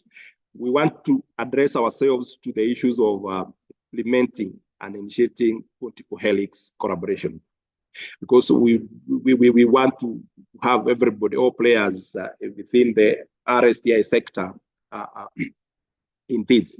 So when we are going to helix, we are looking at all these across all these institutions, the academia, where you're finding yourself, and research institution, the private sector, the government, civil societies, and the communities where you're operating. So that would be the focus. So that we really want to push these to really partnerships that have all these different players. So what we have done, we have proposed some of these activities. For example, the first one, we want you to really do a stakeholders analysis, because you need to map who are your potential, who are your likely potential partners to collaborate around the matters, science, technology, and innovation programs. So you'll be expected to carry out that. Again, if you already have them, you're seeing the mechanism of how to facilitate and strengthen them. The other activities that we have proposed, there are a number of examples. These are the broader areas. They will be how to organize those forums, the round tables, the workshop, and the seminars, but involving all these players within the multiple helix framework. We'll also be expected to demonstrate how you're going to facilitate the development and sustaining the continuation of the collaboration of RSTI project already existing. Because again, remember, this was a strategic issue in your STI strategy. So you already had some activity that you had proposed. We're only pushing more to multiple helix levels. The other aspect would wish through this collaboration that you're going to initiate, or that are already existing, that you're already promoting. We want to see how you're going to assess them, because for one, we really need to get the input in terms of the funds, particularly when you're collaborating with external partners, development partners. How much money are you able to bring? So assessment in terms of the input, in terms of funding, assessment in terms of the number of RSTI products, number of IP asset application, for example, the patent application, because you really want to push to that angle, so that we see how we're able to protect our IP assets, the number of patent granted, within this framework, because once you are working with all these, are you able to generate these? Are you able to have publications around there? And many others are STI products or outputs, as you may find in your collaborations. So do an assessment of that, how effective are some of the collaboration that you already have, because I know you have a number of them, and how effective will be for those you're going to initiate. Because this, we want to build on already the existing, if they are there, and we strengthen them. And then for these activities, then you'll be expected to have a summary report in terms of this collaboration and partnership, in terms of the outcomes of this, so that we are having tangible things, because the desire here is to move into impact or out-led processes. So for partnership, we want to address ourselves around that. So in the work plan, you'll find a number of activities. Again, you'll be free to pick, but these will be the guiding areas that we need to have a common understanding together. The second aspect for Stream B is the technology development, and this commercialization aspect and technology transfer. This, again, is a very broad area, and institutions are at different levels with the different capabilities. So that we have given 5 options, so that you pick any option for technology development, so that we are able to fit. Remember, this is for the whole public sector institution that are on performance contract. Specifically today, because we are addressing ourselves to the universities and research, of course, we still have our colleagues from the other government departments. This option is what we are proposing. Option 1 is the whole, what we are calling the whole research innovation cycle. This fits in so well to research institutions and the universities, because you are able to carry out all the research processes, your findings, how you are able to acquire the IP rights, how you are able to commercialize, how you are able even to license some of your protected IP assets, the commercialization aspect. So the research innovation cycle, we have provided a guide and defined it proper, but it's the whole research cycle from the conceptualize of the idea to the product up to the market. So this fits in so well to universities and research institutions. Option B, we are saying, but you need only to take one, so that everyone is taken care of. Option B is the issues of acquisition and development of modern technologies. There are those institutions that may not be able to develop new technologies, but they may be able to acquire superior technologies from elsewhere. Again, we really need to accommodate that, because at the end of the day, we are looking at how we are able to leverage on SaaS technology, modern technologies, to deliver on our mandates and the likes. So you may opt to acquire superior technologies from elsewhere outside your institution, or you may opt to go to option 1, where you go through the whole cycle of research and developing the technologies. Option 3, this could be specifically for financial institutions, because some of the funding agencies may opt to fund other institutions to undertake these activities for technology development, so that we accommodate even those institutions that may finance. But again, it's a specific aspect. You're financing either acquisition and deployment of modern technologies, or we are financing activities within the research cycle. Funding institution will fit in so well there, but again, not necessarily financial institution funding agencies, but even other institutions may opt to use a third party. Option 4, probably this is for the regulatory agencies that would assure the issues of quality assurance within what they regulate. Again, the idea here is for institutions that will opt for number 4 is to demonstrate how they are able to assure quality and the likes through their regulatory framework. And the option 5, within the technology development and commercialization, the whole space, it will be the issue for overseeing and ensuring implementation of these activities, whether it's acquisition of technologies, whether it's carrying out research, or whether it's regulatory decision. And this fits in well for our state departments and the ministries, because those mainly their role is more of coordination and policy and supervision. So the attempt here is that because it looks complex, so we have made an attempt to simplify it so that all the institutions within our public sector are able to find a home within this sub-indicator, and they are able to implement something that is within their reach. So this is what we have done. So all these activities or these broader areas to guide, we have provided examples of activities under each that have already been mapped in our online reporting tool.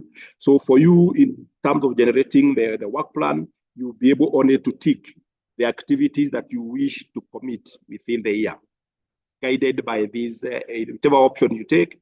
There are a number of activities that, again, you only commit what you think is achievable within that period. So, ladies and gentlemen, I thought I would share that when we run through now the reporting framework, you see all this mapped in there, and the bigger picture we should be able to link the two. But in a nutshell, this is how we have tried to break it down in terms of both stream A and B, and the specific activities expected to be implemented, which we have already made an attempt to propose. For you is only to pick and select what applicable to yourself. So thank you so much. I want to bring it to an end at that. So that we are able to we want to appreciate that we've been sitting for long. What we're still going to ask you for indulgence is that as we wait for the open forum to at the end, keep on registering your comment and question. So, but at this juncture, with your indulgence, I wanted us to take a 20-minute health break so that we are able to be here by 11. So if that is agreeable, ladies and gentlemen, I would wish we take that break at this point. We reconvene at 11. We'll have other two set of presentation, and this will be involving the reporting framework. And then the Director General will have an overview of the sector and the current trends within the RSTI sector. So this is my proposal. So thank you. Let's take that health break, ladies and gentlemen, and reconvene at 11. Thank you so much.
So, welcome back.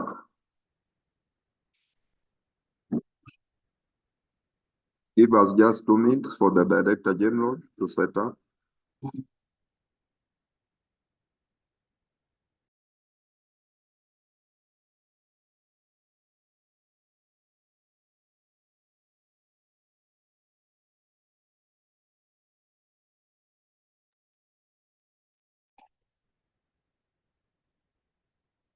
So we continue to thank you for your continued presence.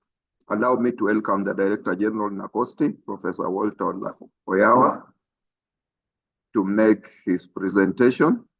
And then after that, we shall have the presentation on reporting, followed by a plenary.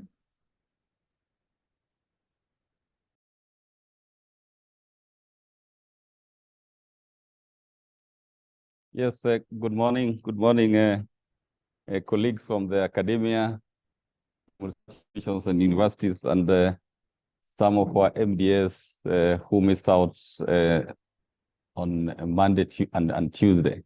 We are indeed once more very pleased to undertake this level of trainings as part of the requirements of the Kenya government on performance contracting. Allow me from the onset just to introduce, I think, the purpose of my presentation, which will be a little bit different from what my colleagues who are going on the actual work to be done. Yeah, in the next, I think, 30 or maybe 40 minutes or so, I just wanted to have a bird's eye view of what we call the RSTI or the STI ecosystem. One is to reiterate the game-changing role of RSTI for the realization of SDGs and national agenda. Is it audible? It's audible. You're audible. Okay, good. Thank you. I'm told I'm audible. And to emphasize, I think that it's a national agenda. The government has decided to bet on STI in deepening the trust and strengthening public confidence in government. And this was said by none other than His Excellency the President. Number three, to escalate matters as we have done before. I think it's in our best interest if we were to position ourselves within government and within the country to really re-emphasize that matters of STI have direct bearing on national security and public safety, which is true and was demonstrated by the COVID-19 pandemic and other areas. And lastly, also to emphasize from a bird's eye view that the performance contract unit under the ministry has directed that we move away from processes to impact and transformation. In other words, we can score 100% in processes and miss out on any impact on the border or Wanjiku or the common citizens. So that is really the gist of my presentation. Yes. And I think this is a standard slide that we had, and it still remains the same. And it's in one sense is that why do we have so many resources in Africa, and yet our outputs from this, or the impact to our communities in form of research outputs and research patenting and patents and spending is very limited.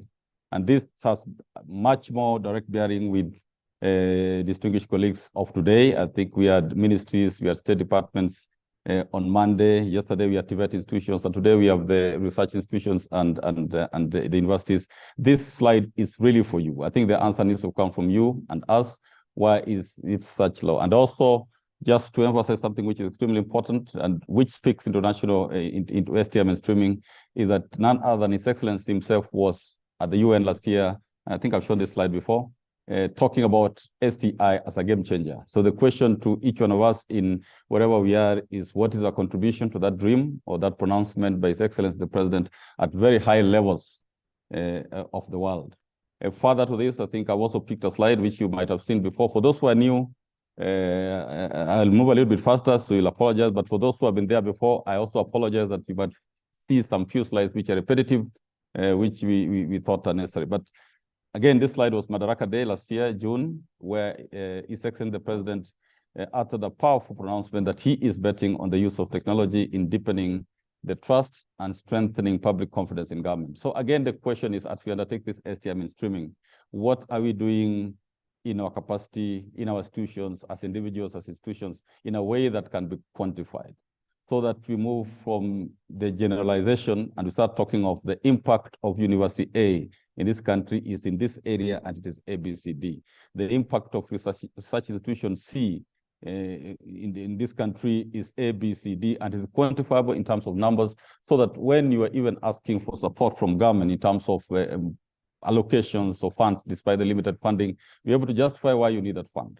And that's one of the things I would really, which sometimes has been difficult to discuss because of the different interests and the politics around it, are the global rankings of research institutions, ranking of universities, ranking of even MDS. When you do this PC, you will be ranked. NACOST will also be ranked.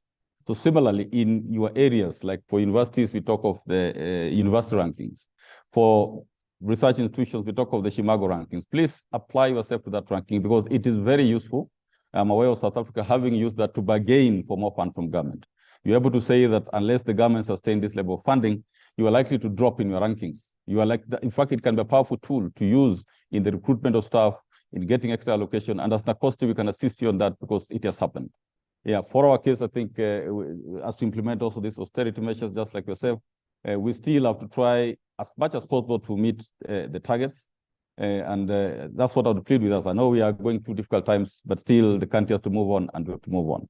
Yeah, having said that, very important what I said about escalating the role of STI in this country. This is important as a bargaining chip when you go to the National Treasury to justify why do you need money for research. Because what you have been doing in the past, and you'll watch for me, is we write letters, whether from NACOST, Kenya, or any university, or from the Vice Chancellor's Committee, we write that we need research money. And when somebody asks you, why do you need research money? Then it's like, you should know why you're asking me that question. But the world has changed to be almost like a market where you have to justify why you need a shilling. The world has drastically changed. And this is what I would plead for with my colleagues from the university sector, where I also come from, that the language that we used 10 years ago, in fact, is it 15 years ago or even 20 years ago, you'll not even ask, you'll be given. Yes, I remember we're the last group of engineering graduates to be employed without any advertisement, without any application. You just find your name placed. But times keep on changing. Until Module 2 came, we believe that the third growth of universities is based on how they're going to assimilate into the research and innovation system and be able to impact. So to be able to emphasize the role of the research that you do, that it has direct bearing on national security and public safety, is very key to happen in the COVID-19 pandemic. And there are things happening in the country and globally. What they're now calling research security and research integrity is extremely, extremely important. That any research, you have to look at the dual use. If we come to AI, we are all clamoring for it, fantastic, superb, but what is the other side of that AI? Just want to also reiterate that what we are doing is anchored in law, the STI Act. I was so used to the Universities Act until I came on this other side of the divide. The STI Act, the very first sentence and portion number 3 talks of to entrench science, technology, innovation into the national production system and for connected purposes. And this is why literally all MDAs are implementing this. Initially, it was like it should be research institutions and universities, but then entrenched science and technology. Research feeds into science and technology. So this is another emphasis, and that's just a slide that gives us the coordinating role. We are just a coordinating secretariat, but everything depends on you. Our value proposition, we have a slide here, which I won't read, but the number one is very key because we are going to dwell so much on that, anchoring Kenya as a top-notch technology innovation hub. So the question is, why are we collecting so much data? What is the use of that data? And we're just pleased that with the Global Innovation Rankings that came out last week, we used the data that you gave us, data that came from all the MDS. We are only missing out the data from the private sector, for which we are trying to get the National Treasury or the government or even the head of public service to help us get that data. But the data that you gave us, even without us finalizing on the validation, was able to improve the rankings of Kenya about 4 steps from the previous year. So this is not a waste of time. We are also happy that there's a lot of the culture of creativity, especially in the other side, the other MDS. Ministries are now considering research as very informative in terms of making key decisions in government, that you need data. I don't need somebody to analyze that data. Like you would talk of an agency like the NTSA on the accident that happened on the road. Yeah, they'll definitely need a strong team to be able to interpret that data. It should not be left one person or left to police officers, but there's an entire team and squad which is able to interpret and guide that this section is the most dangerous and so forth and so forth. So data collection and getting conclusions or resolutions out of it is actually is research and very important. Thirdly, which is very important that we have no choice, we had a training the other day as guided by the head of public service for all the regulatory authorities, and Acosta is one of them. What was being emphasized that it's a top policy of this government that you have to demonstrate that whatever you are doing it in a sector, whole of government approach. So in this, and I guess you're familiar with the triple helix, which has been there for quite a while, where you have the academia, the industry, and government working together. That's triple agencies. Yeah, and we are strongly encouraging what now they're calling the quintuple helix, where there are 5 key sectors or areas or domains interacting together. So this same triple remains, where you have the academia, the industry, and the government. Then you add now the publics or the community in which you're undertaking your research. Then the environment, the 5th one is the environment in which you're working, the quintuple helix approach. And that is like, for example, if you have floods, you're in a disaster like pandemic, that already is an environment within which dictates how you're going to operate. Like now we are under austerity measures globally and locally. Then that is the 5th phase, the environment, where you're able to say that we are not able to do this because of the austerity measures. So there's a lot to discuss. I think that will come another day. But having said that, we were guided and directed as I think all the specialized agencies that are coordinating some targets were told this is the time when you need to demonstrate impact. So if you look at the guidelines, you'll see we have stream B for the first time. Because they said last year, the other years have been processes, and you can score 100%. Yes, but then has Wanjiku, has Boda felt you? Has the Mukulima felt you? Have you created more jobs? Have you helped Mama Mboga? Have you helped the local content so that we don't import more than much more than we export? So we are being called to account, by the way, and it's a good thing, because as you account, you're also able to tell the government this is where I have a challenge and contribute. So please, let's walk this journey together. Now, I just took it as part of this STI streaming to add 1 or 2 slides different from what I presented yesterday, the day before. And allow me to quote this statements by our departed famous Professor Callistus Juma, who was a guru by himself in the matters of science, technology, innovation. And he said some things. This is not me, this is not Oyawa, this is not Nakosti, but I just thought we could share on this as part of the debate, that according to him, he said this before he passed on, many top African universities were created to train functionaries of the civil service or the public service. This influenced their curricula and teaching methods. Okay, and today we have universities, we have also research institutions. The civil service that African countries inherited from the colonial era emphasized conformity, not creativity and innovation. And the data that I'm going to show you just in the slides ahead will show you the number of patterns that we have as compared to the rest of the world. And that is a whole African issue, not a Kenyan issue. And I do not know whether this statement is correct, but it says we enjoy being to conform to the styles. Like now AI has come in. We will just simply conform to what we are guided from, whichever country has come from. When the digital revolution came, we were just conforming. But the element of creativity is being now taken up by the Gen Zs or the younger generation. But people of my age, really that element of creativity and innovation is not there. And this impacts on our economy this time. So they're saying Africa's higher education is hobbled by its historical legacy of functional separation between teaching, research, and commercialization. And that actually the numbers indicate is a fact. So what do we need to do? Because we have to start somewhere. Yeah, and if we did that, we will be competing with South Africa, which seems to be already ahead of us, and the North Africans, Egypt, Tunisia, and so forth.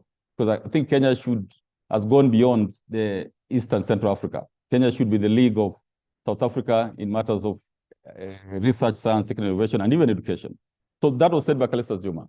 And we also, based on literature available and experiences we have had, we believe time is now ripe for a shift, not for all the universities, but a shift from what we have been since independence, teaching universities, to research and technology universities.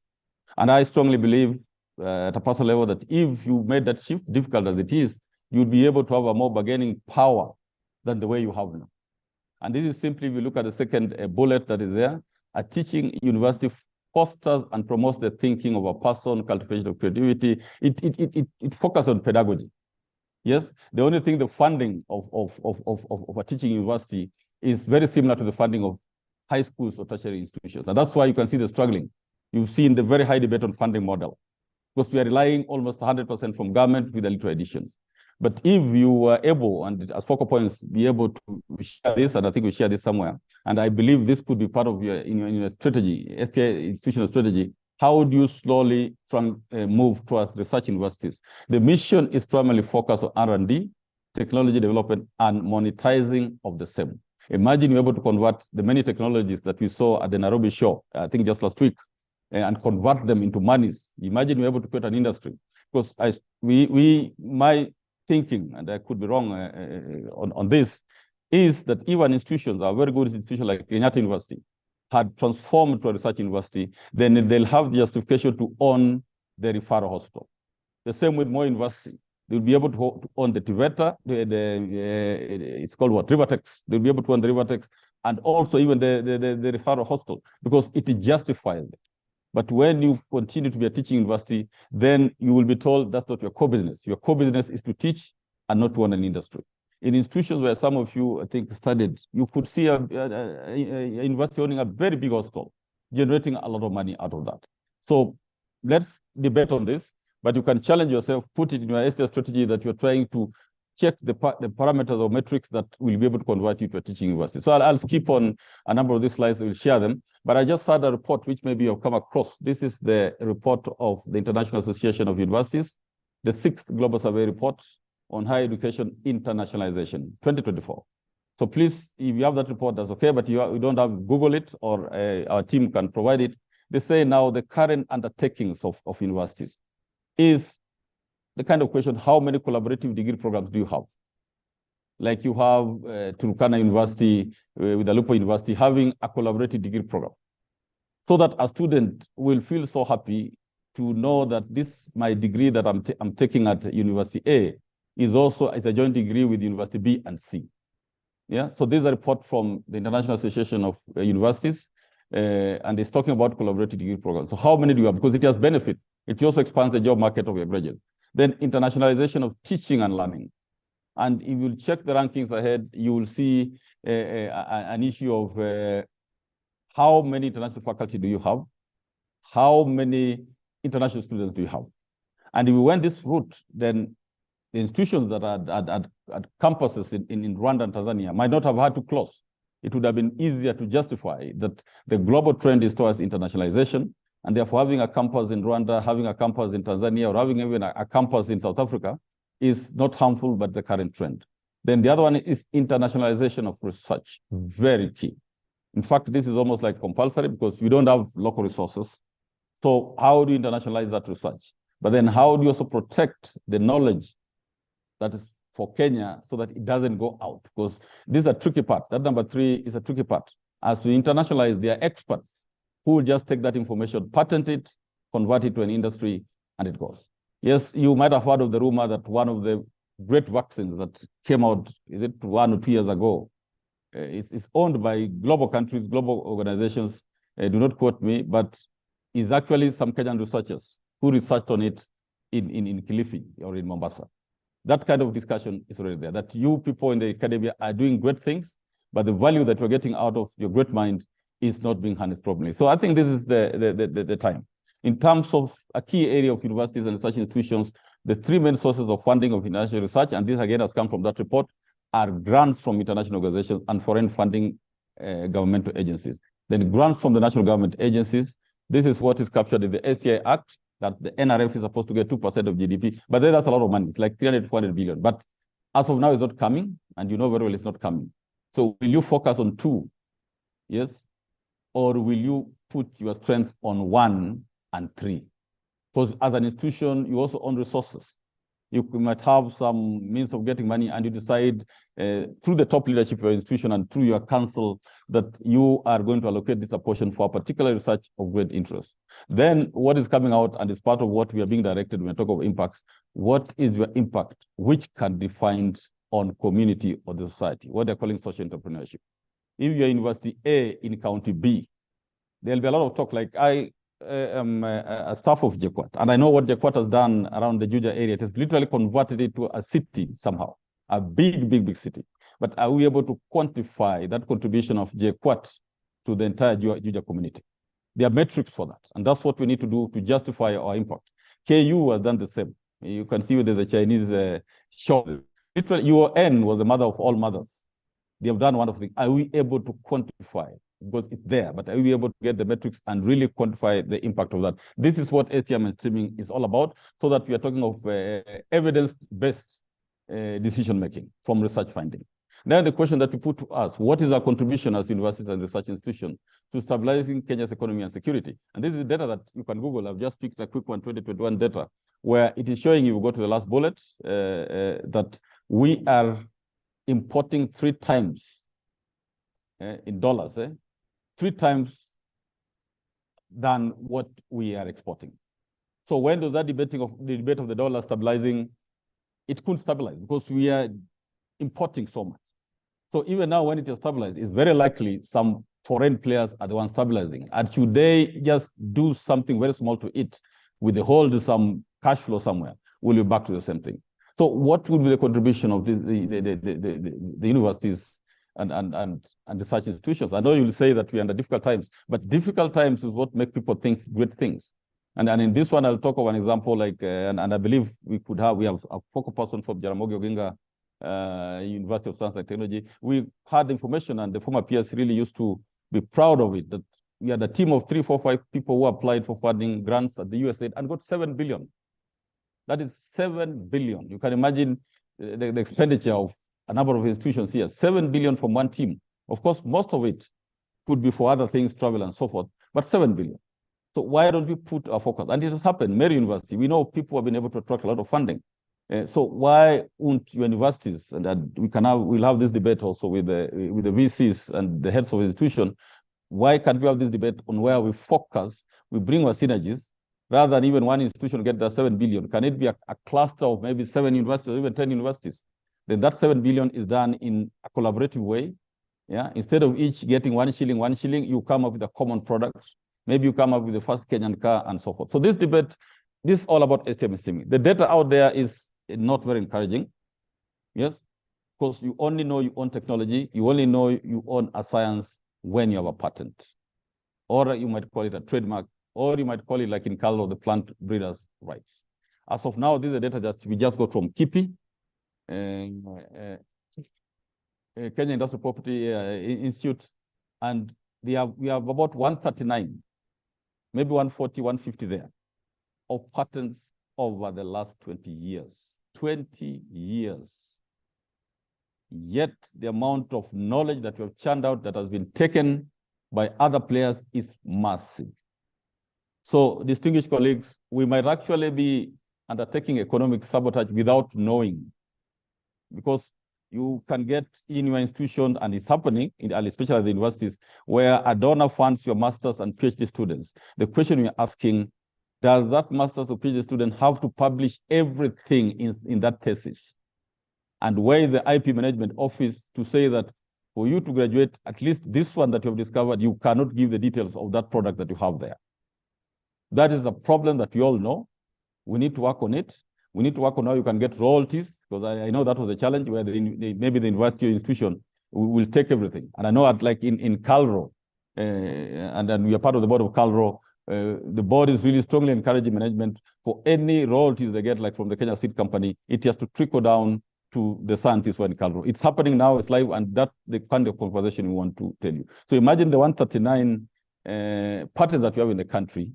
Then just look at China. In only 1 year, 2021, they were granted 607,000 patents. These are not applications granted. Go to US, go to Japan, go to South Korea. Then you can see other countries. Africa is not even there. It's 186,000. So even that 186,000, I think it's not African countries. Africa could be a very negligible component. But then you'll find most of their patents is actually work done in Africa, work done in Kenya, work done in the universities. So this is another conversation that we are being asked as a regulatory authority of research, that are we engaging with universities and research institutions so that your work, you can go and publish a journal paper on some, like we had a youngster converting water into biodegradable polythene. The next time you see a Chinese or an Indian has made a company of the same thing, but this person, the best you've done as a professor or as a scientist is to publish. But that person now making money, generating that biodegradable to even form some bags for this tree seedlings and so forth. This is a serious national debate that we need to have, and the time has come. because the resources that are going to move this country are going to come from you and me. The other thing that we put to you, and I think the president has done a lot in his pronouncements, by the way, he has used that his scientific background. He went to the US, and we're all aware, in May. He came up with some goodies. So I would put it to each one of us, including us, Nacosti. Yeah, we are seeing the US has pledged to invest 4.24 billion in the Kenyan education sector. Now, have we cared to find out what is that 4.24 billion? Where is it supposed to go? Because he or the team up there will not come and start telling university, please come for the money, or the money is here and there. It is for us to go to that office, find out who is the contact person, and find out which portion of that investment can we be part of. Additionally, it's written there, 858 million will support a new project connecting science, that's STEM graduates, with employment opportunities. I'm sure this will be of great interest to all the universities, especially the science and technology universities. Yes, so are we positioned ourselves collectively, not as individual universities? Because sometimes today there's a letter from University A to the Minister of Education. Tomorrow there are 20 from 20 universities. It makes the decision-making difficult. Can we form into consortia and make deliberate application that we want to expand STEM education? It's part of CBC, but you can see there's 858 million. Even if you got a portion of it, you would make your life. So rather than us sitting somewhere and rewriting the book of lamentations, which is okay also, we could lessen our limitations and figure out how do we assert ourselves in things that are there. And then you're seeing the last paragraph there. Furthermore, 112 million will be directed towards the EdTech Africa Initiative, a public-private partnership program aimed at promoting STEM collaboration. Public-private partnership has been a very difficult thing. Have we positioned ourselves? So let's have this conversation, dear colleagues, to see how we start in a slow way. You can even start with one institution, 2, 3 who are doing very well, and there are some who are doing very well, by the way, in terms of attracting funding, and then you become as an example to the others. So that's what we wanted to shout loud. We also want to shout loud on that thing of that key element of protecting the IP rights. And we say this as an acoustic because all researchers in this country are required to be licensed, even movement of technology is required to be licensed. And as part of the implementation or directive or circular of the head of public service, we are now being called upon, CUE, NACOSTI, all the regulatory authorities, because in your sector, I think it's CUE, NACOSTI, and TVETA are the regulatory authorities. We are being called upon to prove discharging our mandate. It's like we're being told, actually, we are supposed to give a report at the end of this month. And the question is, how many researchers have been arrested for conducting unlicensed research? That is the question, and that is asking there. So far, we have one Muzungu who was caught collecting blood samples without a license. He accepted, it was fine. But now, you see, we lacked maybe capacity in the past. But they'll get us capacity from which part of the armed government. You are colleagues. It will be unfortunate to have a scenario where you're found in some county doing research without licenses. It's happening right now. I think the DCI is handling another case in one of the district's hospitals where ladies or women who had just come from the birth, giving birth, before they even settle, they're being given some tablets by a researcher or by researchers in Kenya. And then I think one of the ladies complained, and it was a blog, and we were called upon on this. And I think the DCI is handling this. So that issue of research licenses, because the cost is very little. People would say, oh, NACOSTI and the government wants money out of this. It's 1,000 shillings. What is 1,000 out of, even a master's program would cost like 300,000, 500,000. You're just asking 1,000 like the certificate of good conduct from the DCI. But the missing link in the innovation circle, which again, we are being told to account as NACOSTI, is like you're being told, NACOSTI, you're not doing your job. Yes? Are there disclosures when you do research to your IP management office? Yeah. For research institutions, it's mandatory. And I would want to inform the institutions that are here, research institutions, that a letter is coming next week, self-evaluation report, after which we are directed to evaluate and inspect all the research institutions. We have already done 4. I think we have done ISIPE, we have done the Potato Institute, we have done Kenya Water Institute, we have done National Museums of Kenya. So for research institutions, please help us on this task. Prepare. I think I've given you advance information because a letter is coming to you next week to undertake self-evaluation report. And within 3 months, a team of your peers, as NACOSTI will just be like a secretariat, but your peers will come to evaluate you on key issues. How many of your researchers are licensed? how many of your researches are illegal? And you'll have to explain on that. Yes, have you patented your work, or have you allowed foreigners to take your work and convert it to money to compete against Kenya? Those are the questions that are going to ask. Read something about research security and research integrity. That's why I thought I needed to have this conversation, which we can extend, but it's very important. Do researchers in your research institution or in your university disclose? At JKUAT, I think there's a policy and there's a requirement that you must disclose, and that is more of giving the IP management office. Now, Costi, we are requesting the IP management office to take not more than 2 weeks, so that the issue of you delayed my work doesn't arise. Check 2 weeks, work with the researcher, that this one hold on, this one you can publish, and then take the researcher through the process of patenting. This thing of demystifying the issue of patent are very key. If you look at the kind of things that foreigners patent, they are small, what they're calling very tiny inventive steps. But they later use that to either sell, yes, either license, if you look at that innovation circle, either sell it or doing commercialization yourself might not be effective.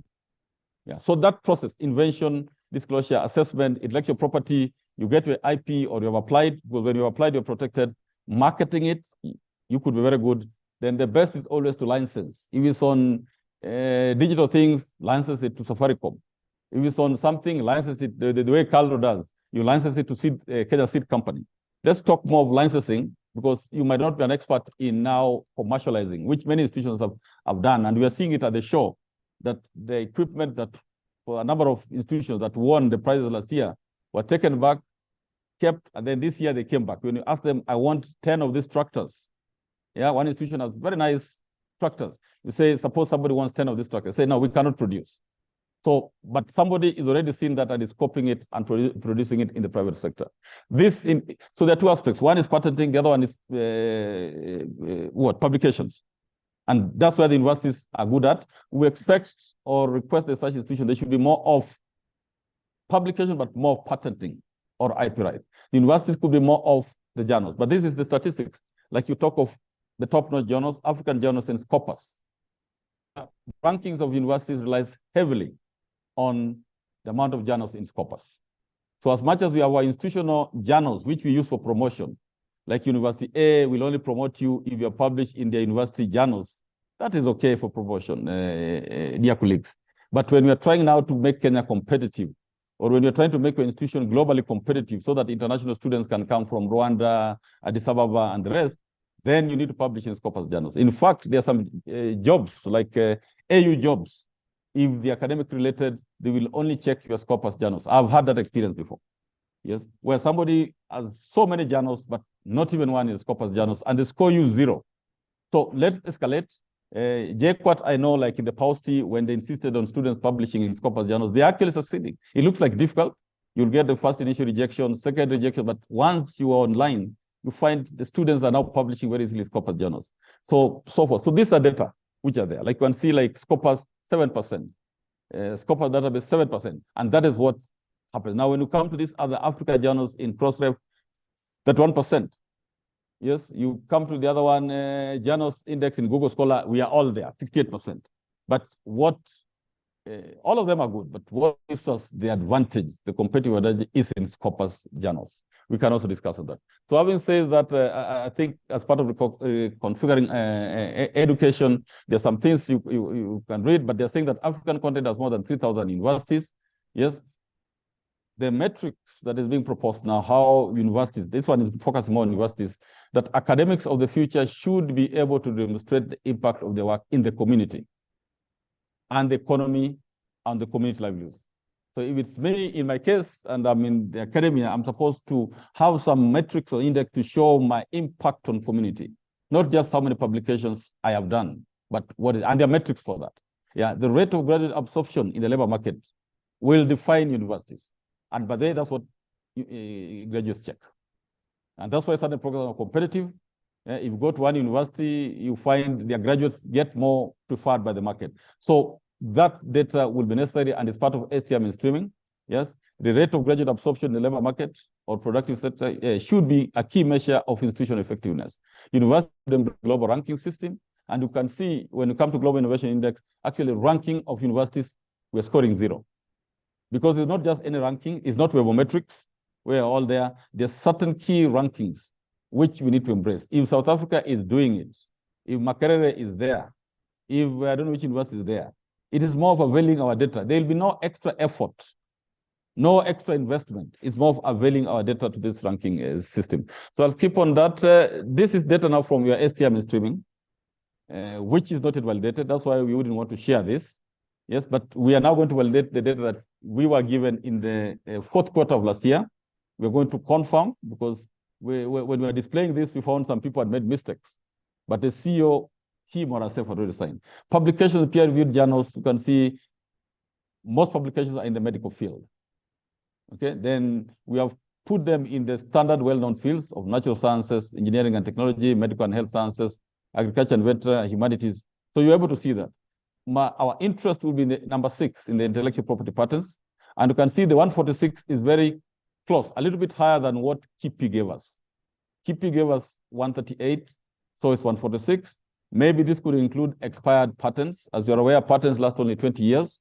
So this could include expired patents. But this is how we validate. The data you give us, we will validate it with KIPI unless you applied for IP rights directly to WIPO. But we easily validate it using the sources that are there, even using the Kenya National Bureau of Statistics and relevant agencies. Now, technology is transferred the same, but I wanted to bring this. Maybe I've showed this before. Yes, this is the data that you have. We have not validated it.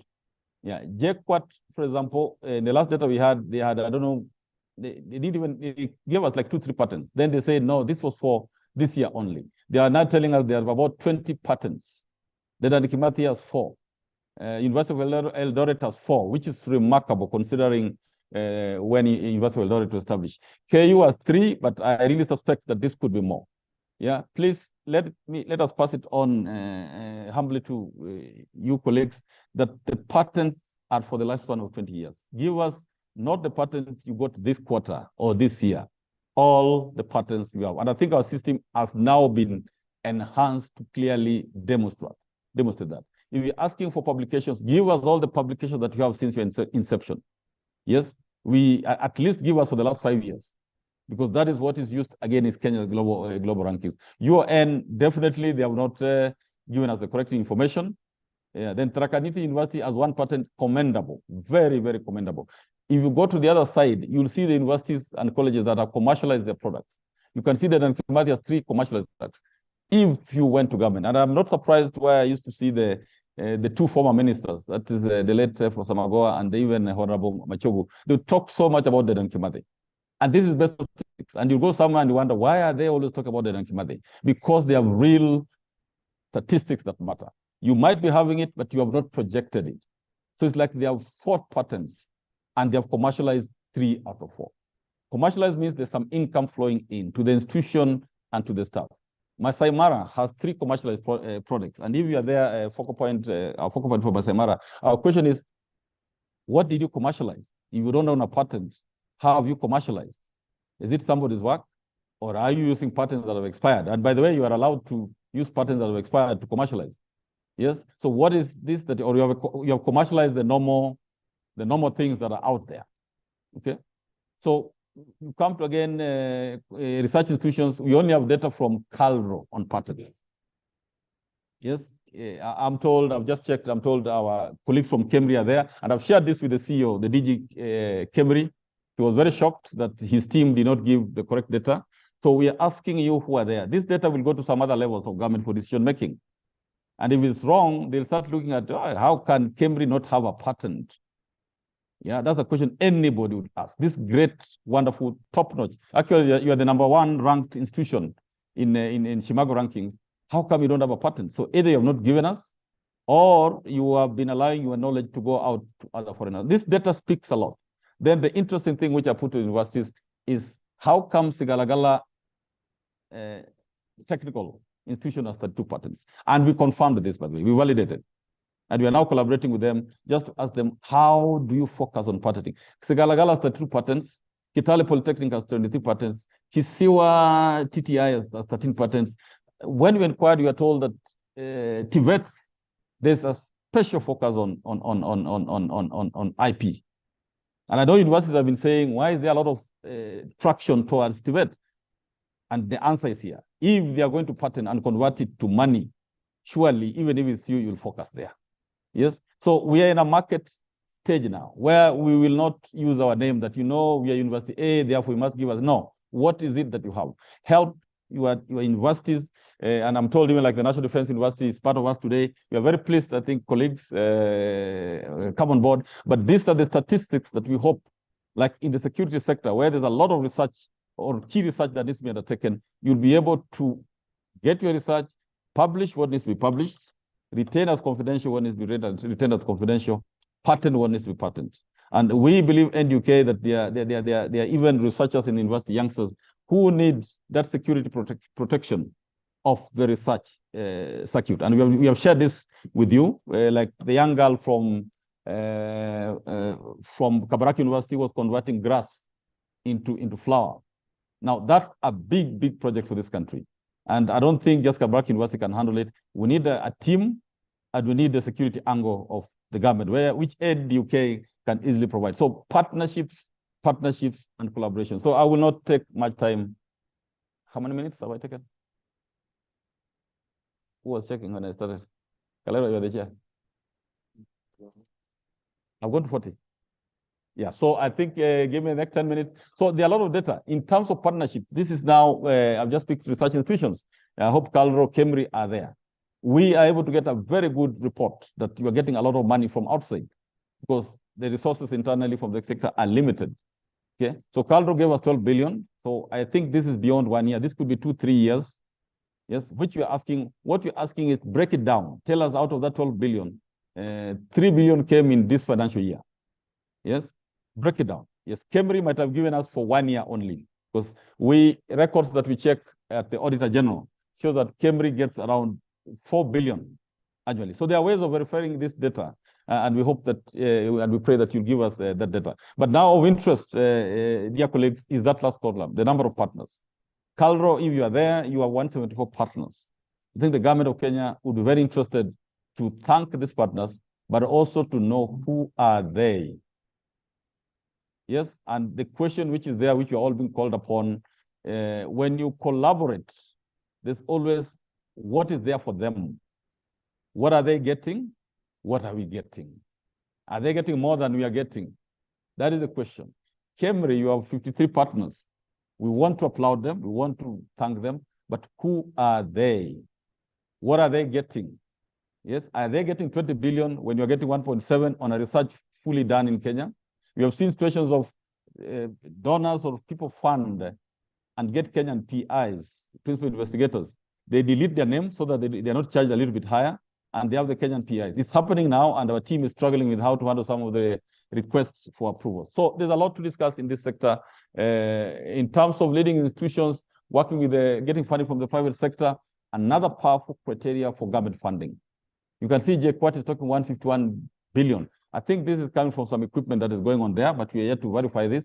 JOU talk of 9 billion, and this looks reasonable, taking that they were able to get 7 billion. The COO talks of 8 billion. Egerton talks of 3 billion. Moi University talks of 2.8 billion. So please, let's verify this data, and then let's maximize on our performance. I'm seeing KU as 8 or 6 million, cooperative as 412 million. So let's engage more often so that we don't only engage when we are reporting on this target. Coming now to the main reason, as I said, one of the things was to update us on the latest happenings. How have you contributed to Kenya's global competitiveness? There are these indexes. I'll only pick one. Okay, the even university rankings, research institution ranking. I'll just pick, I think, 1 or 2. The results of the Global Innovation Index were released last week on Thursday. This slide shows what they came up with. This one shows the metrics that are their indicators which fall into you, and the leading institutions as usual. This is over the last, is it 4 or 5 years? Switzerland, Sweden, US, Singapore, and UK lead the Global Innovation Index 2024. Ask yourself, why are these countries investing in this? And the key things in these things are publications, in fact, patenting are key, and then ease of doing business, which Kenya is doing very well. So I will skip on that. Kenya, they have grouped them into regions. So we talk of Sub-Saharan Africa, excluding the islands like Mauritius. South Africa is number 1, Botswana is number 2, Senegal is number 3. If we check at the annexes, we're able to see that Kenya is number 4. But before, we used to be number 2, number 3, number 2, number 3. So in the pandemic, we went down. But what we are happy about is that Kenya's ranking moved 4 steps ahead. Yeah, if you look at that slide on the second bullet, 8 of the region's economies moved up, and one of them was Kenya. We are indeed very pleased to inform that the data that you give us, there were some blanks in the metrics, especially on R&D. The data that you gave us, we engaged, I think my colleague, Dr. Ngigi, engaged over Christmas all day, 3, 4, 5 intensive days, just to iron out the data. And I'm sure when we now get the data that you're giving us, you gave us last year, because this was last year, December. And in this December, they'll also be requesting us for this data. Please give us data, truthful data, all the truthful data, so that you can help and make a contribution where you can count yourself. The metrics are very simple, and we'll share with you this slide. There are areas that deal with businesses. And for this, we are actually requesting certain ministries to help us get this data when it's not there. Like if you look at that page on the last one, 1.3.2, entrepreneurship policies and culture.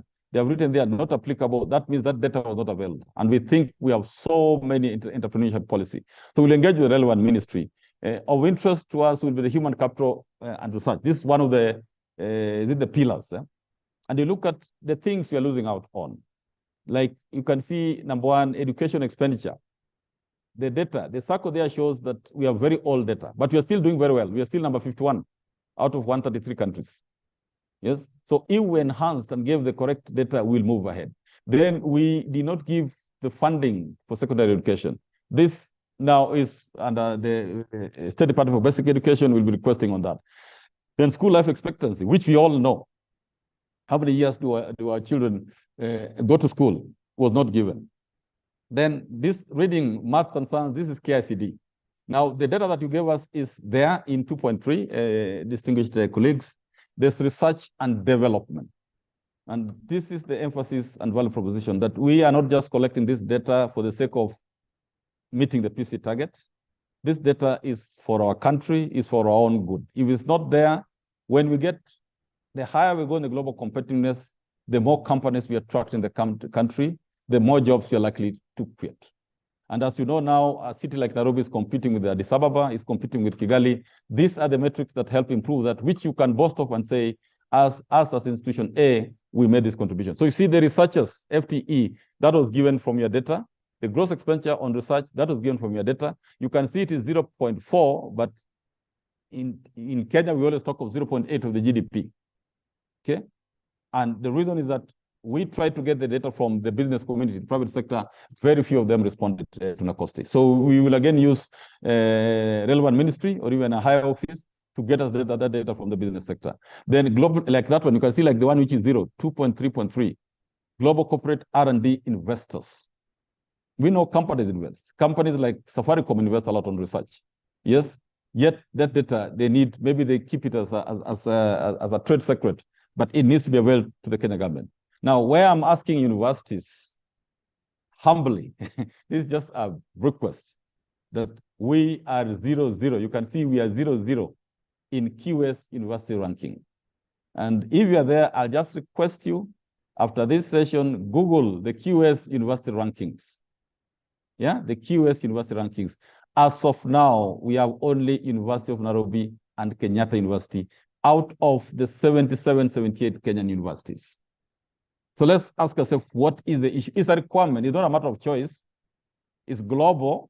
And we all talk about universities being international, global. In fact, our vision is to be the most recognized global university. So help us on that 2.3.4 to avail that data beyond the Webometrics. But there are 3 well-known rankings: QS ranking, Shanghai rankings, and the Times Education. So the rest, I think, some data is missing. I'll skip on that and go. Let me just see. Yes, this is a table where we are trying to get where we were getting 0 or the data was not available, and we have put we're going to put a request to various ministries, like for that government funding. That's Ministry of Education, State Department for Basic Education. There's also something which actually needs to come from you, the graduates in science and engineering. That data is also missing, and this one we will be requesting the Commission for Investigation as the direct regulator of universities to get us the data. Okay, but you can also give us that, but we'll be requesting the Commission for University Education. So some data which is key is missing, and that's this one is last year, June 2023, the QS rankings for 41 African universities. This one you can Google from, I think, one of the journals, and you can see, distinguished friends, what I'm asking is that number 1 is South Africa, number 2 is South Africa, number 3 is South Africa, number 4 is, we're in the same continent. I think we have the same skin, I think the same DNA. Yeah, they might have had some advantage, maybe, of the colonization. Number 5 is University of Pretoria, then Cairo, then KwaZulu-Natal, then Cairo again. Then, so it is oscillating from Egypt, South Africa, Egypt. Then you have Makerere University, even being ahead of University of Nairobi. I just suspect University of Nairobi is not availing the data out there. Then KU was not there before, but KU has really struggled to join the ranks of even being included in types of education. I am requesting, let us demonstrate at the end of this financial year that you avail the data, and there are many of you who are in this, because this is the criteria which the minister, the CS will be informed that so far in QS rankings, we have only 2 universities which are there. Even with the limited resources, just availing the data that you have, I'm sure you can be somewhere ranked. Because as of now, you are not in the rankings at all. Chimago rankings, Camry, and you are there, I know. We really applaud you. You can Google that. Again, this is the latest that I just Googled. We just Googled, I think, 3, 4, 5 days ago. Camry is number 1 in Kenya, but number 21 in Africa. We believe Camry can be number 1 in Africa. Then ILRI is number 2.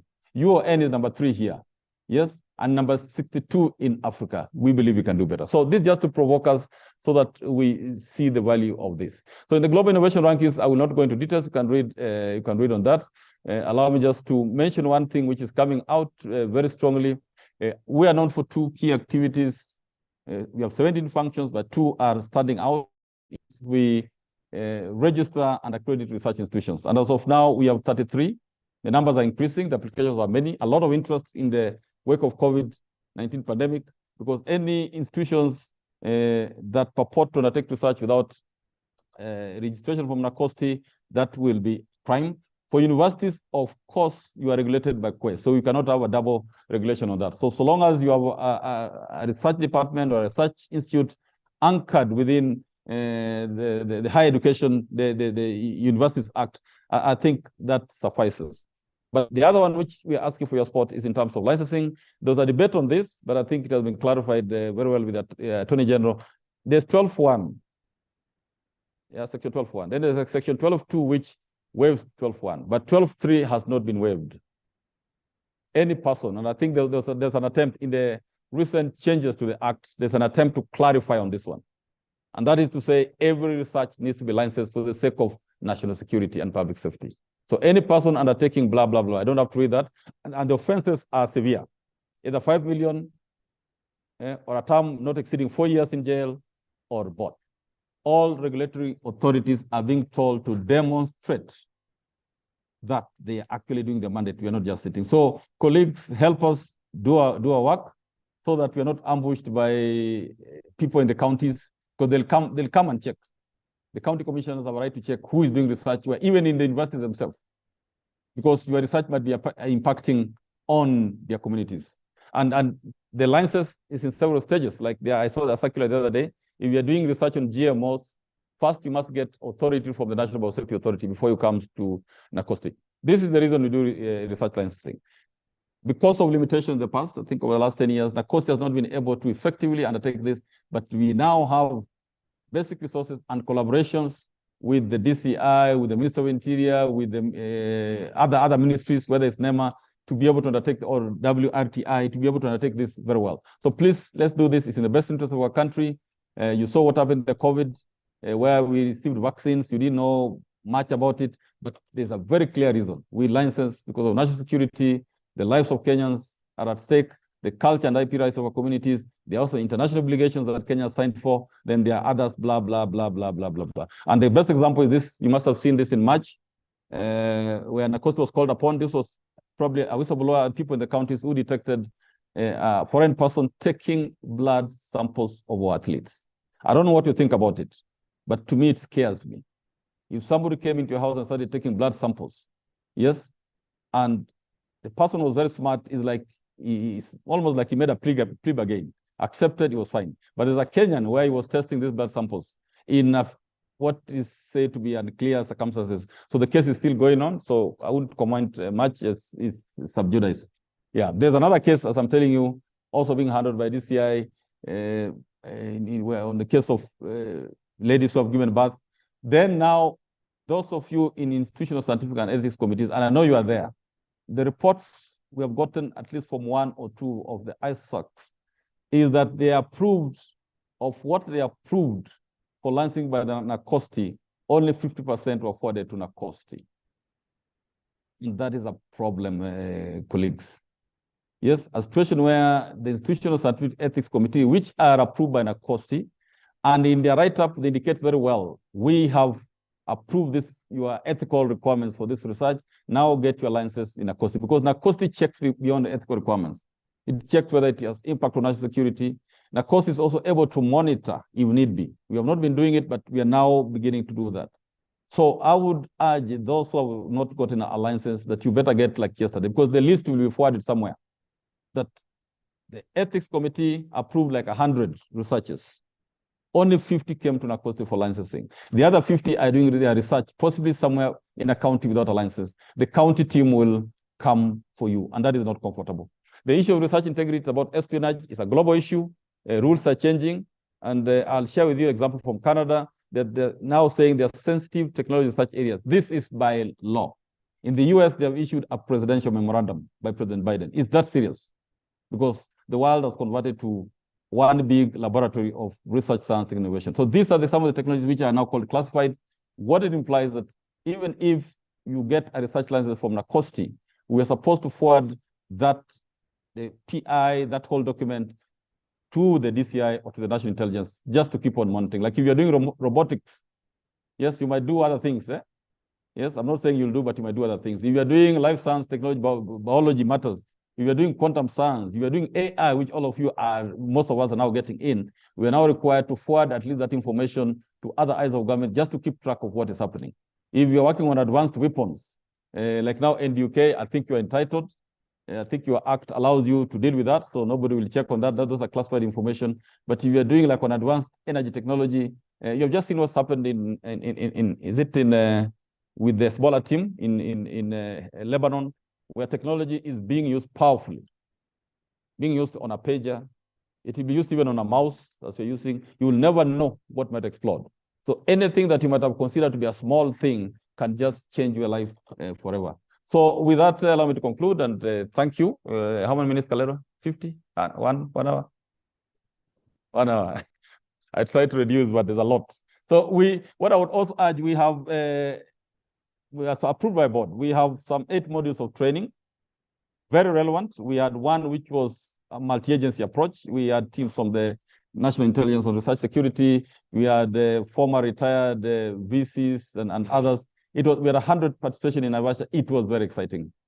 So we are getting calls the last 2 days to repeat that module 1, but we will put out an advertisement maybe the next 2-3 weeks for both module 1, module 3, and what was the other one on grants. Yeah, number 6, module 1, 3, and 6, STI grant seeker. And in many cases, ours just coordinate. We bring the key persons. Like now, the team that got awarded 7 billion. We would want to know how did you craft your application? Teams like Moi University, Egerton University, they have been very good in getting funding from EU, Horizon Europe, and so forth. So we will be putting a call for module 1, module 3, module 6. Each one of them is 5 days. But whoever will be able to get eventually up to module 8, you can see it as even national security, 7 as IP matters, will be an STI professional, whom I think will have a special mandate in this country as a think tank and so forth and so forth and so forth.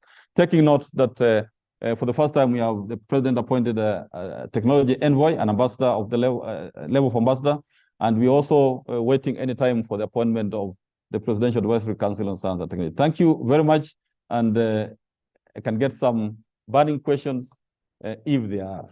Back to you, Chair.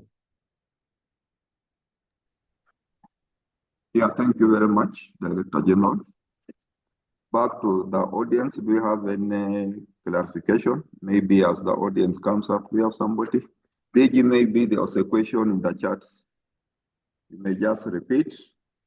Please highlight, it is from David Owili, please highlight on how NACOSTI has leveraged on research reports submitted by various agencies. You know, the target has been on for some time now. Yes, where that can leverage, please highlight on how NACOSTI has leveraged on research reports submitted by various agencies are very, very important and valid questions, and thank you for that. We have been, as you know, NACOSTI, just like many agencies, aware the limitations of resources, human resources, and so forth. But we are now at the point of trying to, we had planned it this year, but again, you know, the strict measures, but we still want to go ahead to constitute various teams just to check on the reports that we have. Yes, if you go to our website, I think for the first time, and as required by law, we have made it open. All the applications are there, but the applications are different from the report. What we're calling our research repository has how many? 900? What's the number you got? 40,000.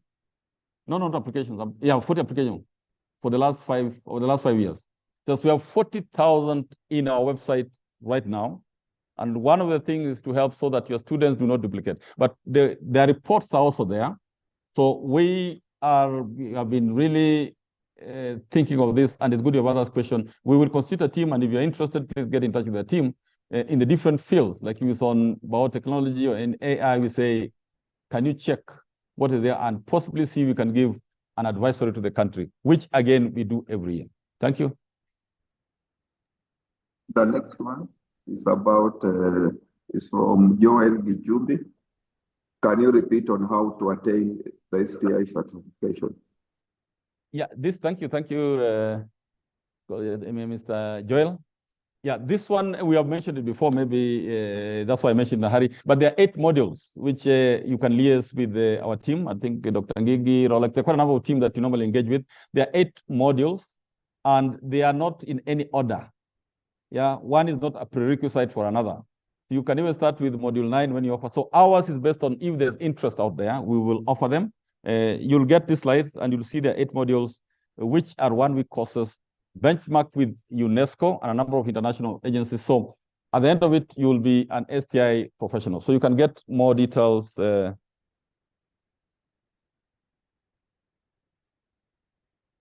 Yes. Something I'll mention it. Yeah. So the modules are there, and you can get more information there. But like I'm saying, we offered module 1. The interest was quite high despite the short time. I think we had like almost 1 week notice. So we want to issue the call for November in the next 2 weeks, and the costs are very moderate. It's almost like breaking even because you're bringing your peers or some senior people who have been there before in the industry. So it's more not about making money, but breaking even. Maybe we are charging for 5 days, 50 something or 60K, 5 days, not 3 days. Other institutions will charge 120 for 3 days, but we are not after making money. So please consult more, and I think our team can put that on the website. This slide can be on the website. Yeah, any other?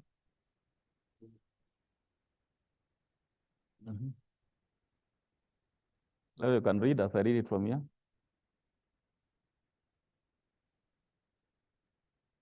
Is there any other?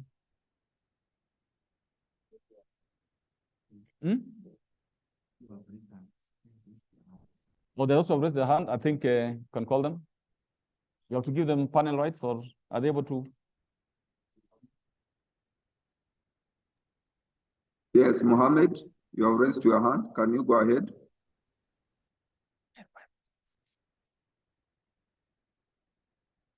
Or put it on the chat. I think it's easier, maybe. You can put in the chat. You still have a plenary, by the way, even after this engagement. You still have a plenary to ask what you want, but I'm just checking on the ones which you think the DG could answer. Any on the chat? Elizabeth Dumo, you have a question? Your hand is raised.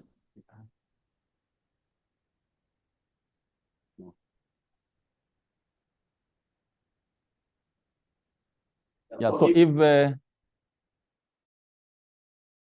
network was,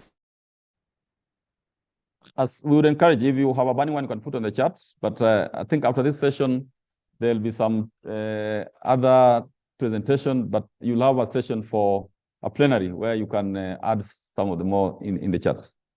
Yes, Stephen Odhiambo, if an institution is developing several innovations at a given time, is it possible to make one? Read that. Read that chat. I've lost it here.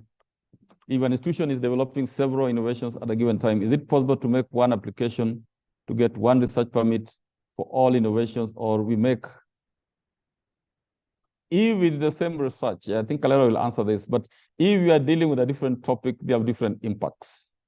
Therefore, they have to be separate. But if it's just one research, you're broken into different objectives, then you can justify that. In that case, you'll call it a continuation. It will have one topic, and then you just call it continuation. But if they have different titles, then they're different research. They have to be evaluated differently. Thank you. Yeah, thank you for the support you're giving our institutions. Is that one? This training is timely and informative. We look forward to you. Yeah, thank you for that. Then the other one, if you add all the costs for the modules, registration, tuition, logistics, then the program is very, no, there's no tuition. It is just, have you ever gone to this training in Mombasa? Whatever? It is just, I think, 55,000 for the 5 days. And that really caters for the venue. Your lunch, because we'll pay the, most of the time it's like Naivasha Resort, who will charge 5,000 per day. Is it just per day? So just count 5,000 and 5 days, that's already 25,000. And then the resource persons whom we bring from wherever and we pay them. So it's literally breaking even. My brother, compare with what one of our other teams, like from Nakada, used to charge. Yes. Okay, other? Can't you share the presentations? I think they'll be shared. Any other? I think we're almost through. Valerio, you've seen any other? And Prof. Agwata, welcome from Machakos University. You have engaged on many occasions. Thank you for being here.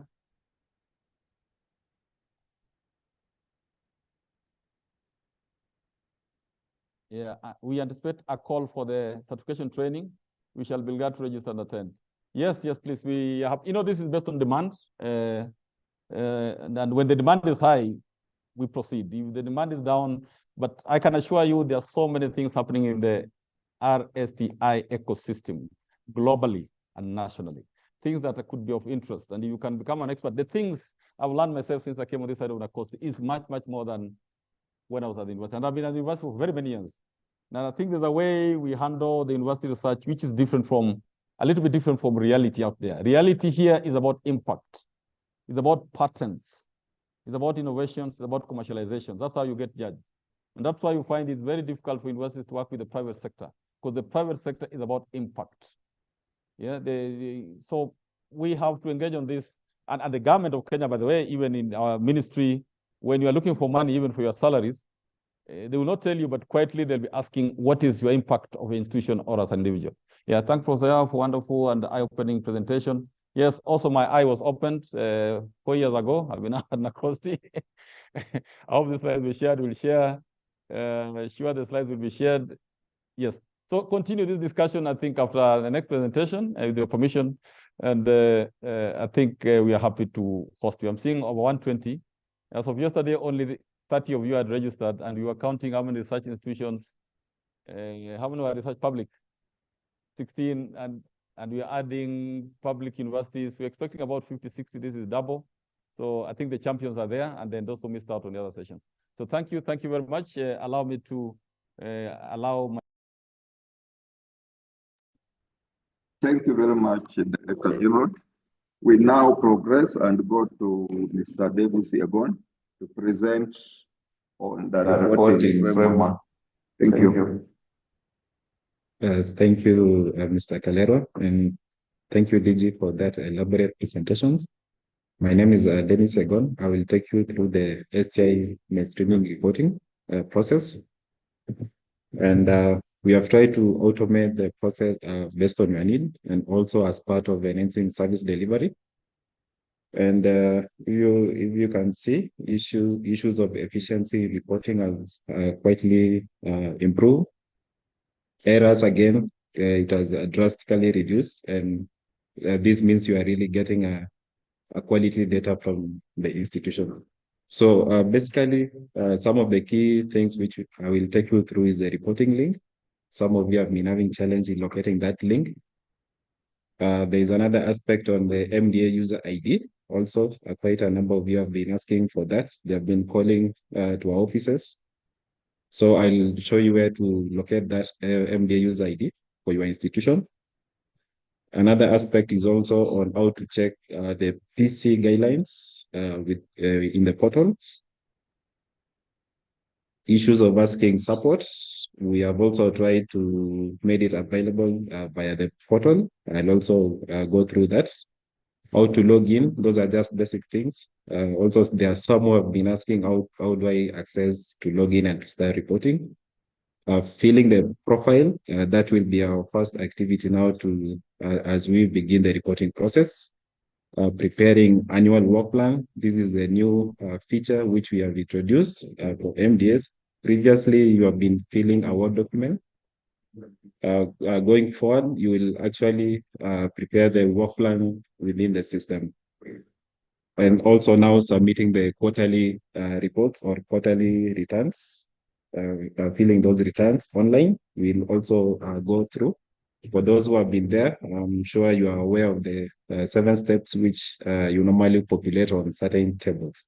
Then lastly, not to forget the issues of reports where you can view the data which you have populated, and also accessing the feedbacks which we normally share to you on a quarterly basis. So to start with the reporting process, allow me to share the screen.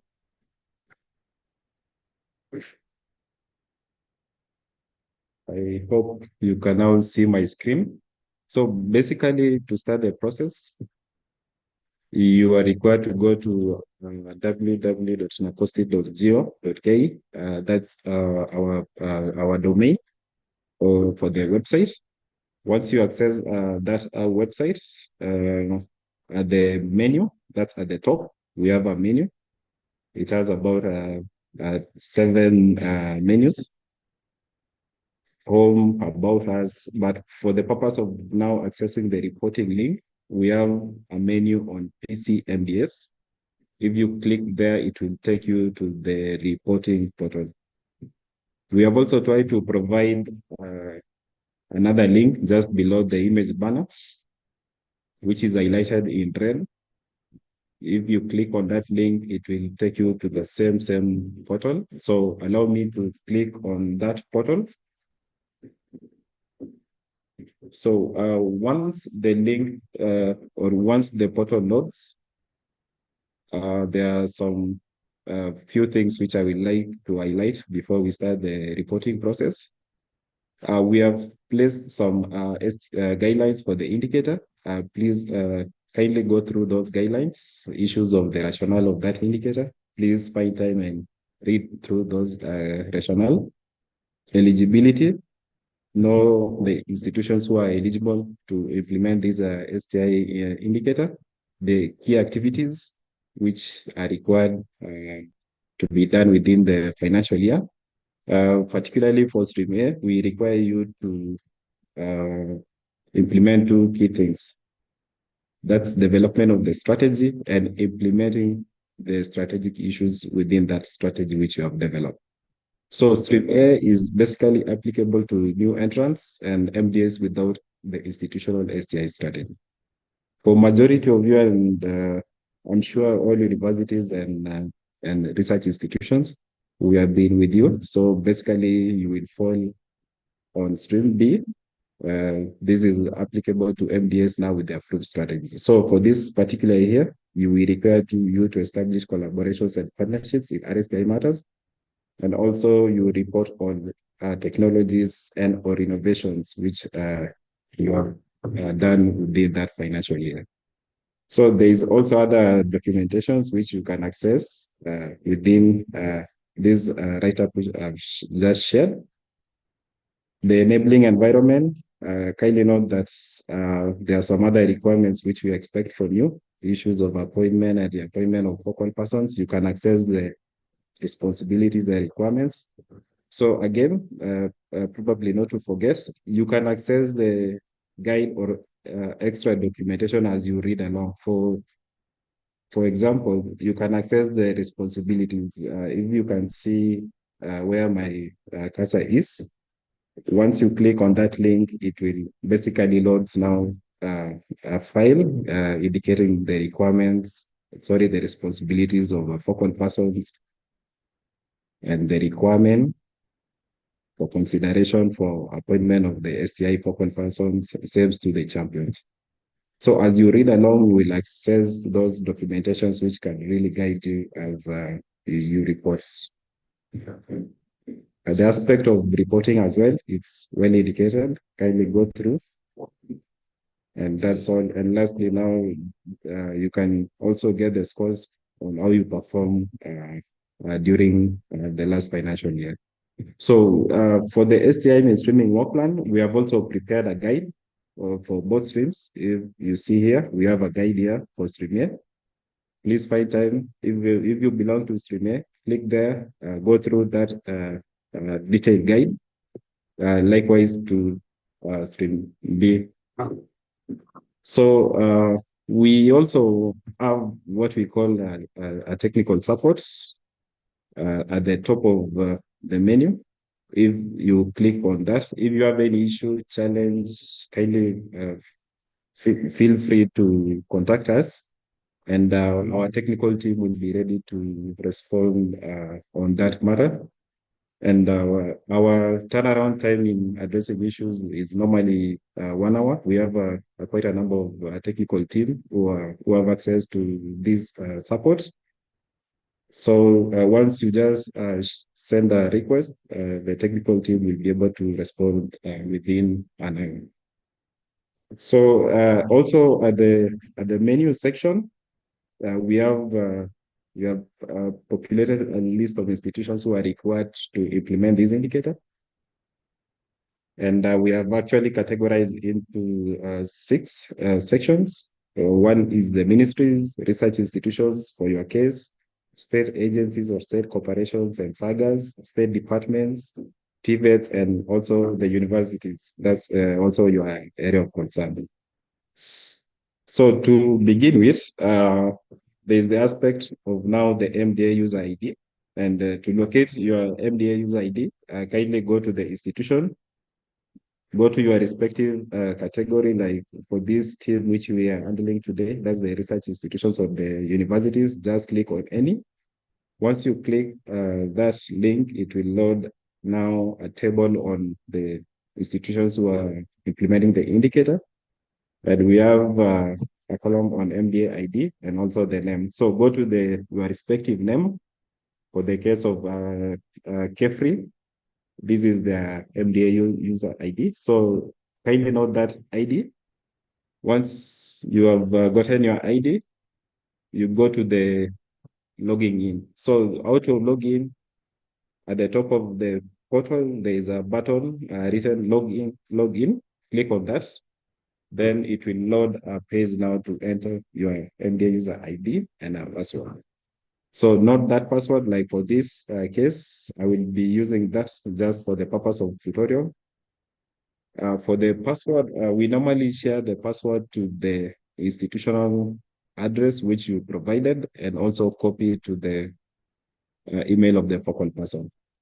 So if again you're having a challenge to get a password, remember this picture for the technical support. Kindly click on it, put your name, email, and the subject. It could be either password change or requesting for a password, and type that request here, and just click submit. Our technical team will receive that request and respond within an hour. So allow me to now log in to that. We start the process of reporting. So once you log into the portal, it will take you straight to MBA profile. And here we request you to provide institutional details. That include the email.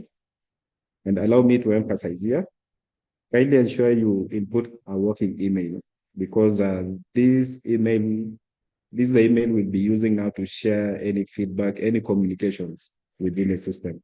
Issues of feedback letter, certificates will be shared to the email which you have just input here. So ensure you input a working email for the institution. We also require you to indicate the county of where your institution is located. And for those who have branches, kindly input where the HQ is located.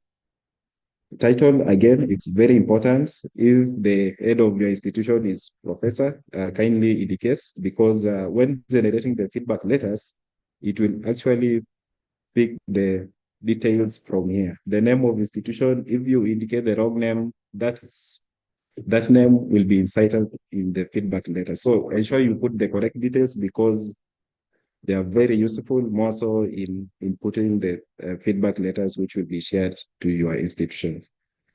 For the coordination and capacity building, these are basically just to ensure that there is someone who is coordinating. And here we are looking at the aspect of the STI focal person and STI champions. And also the aspect of those champions, focal person, and even staff now participating in the trainings which we normally conduct on a quarterly basis. So just tell us the status of the STI champion, whether you have appointed or no. If yes, please input the first name, second name, and the mobile number. So as I mentioned, be careful when inputting the email. We send a copy. All the information we share to the head of the institution, we also copy the focal person, so that he can be aware of that there's a communication which we have sent to the institution. Once you have filled in the details, also provide that copy letter of appointment. Champions, here we only require you to tell us the status, whether you have appointed or not. If appointed, also provide that letter of appointment. The other step is on the RSTI guidelines. And for the case of universities and research institutions, this is a very critical area. For the RSTI guiding documents, we normally ask whether you have a research policy. If yes, kindly provide. The other aspect is now on the intellectual property policy, which my earlier colleagues have really mentioned the importance of the two documents, more so for the universities and the research institutions. So if you have developed the two documents, kindly tell us, indicate the status, whether you have developed or not. If you have developed, attach that copy. Research policy, if you have developed, attach that copy. So for the profile, actually, it's a one-off. Once you have provided that file, that's a one-off. You are not required again to populate. I'm sure if you log into your system, you'll already find the details of what you have provided in the profile. In the event that the committee has been appointed or reconstituted, kindly just come to your profile and update as per the new developments. So the other aspect which I will wish to mention, if your institution is contributing towards implementation of the international obligation, and for this case, we are looking for the ICGEM and BWC matters. ICGEM is basically International Center for Genetic Engineering and Biotechnology. BWC is basically Biological Weapons Convention. So if you are contributing to those international obligations, kindly indicate yes. If no, just click no. The other key point which I will want to mention here, which we have introduced, is now where we have the stream. We have two streams for these purposes of reporting. We have stream A, and stream A is basically, just to mention again, is applicable to new entrants and MDAs without institutional STI strategy. Stream B is applicable to institutions with approved STI mainstreaming strategy.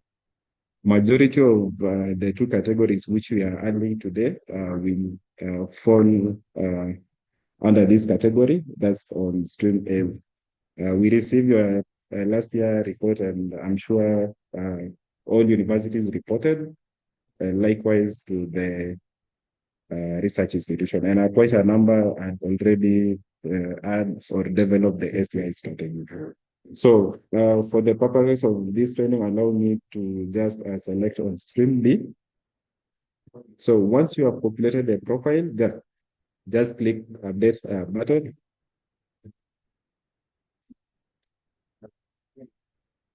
So once you click the update button, it will take us to a section on submit reports. And basically here is now you report based on a certain financial year, a particular quarter within that financial year.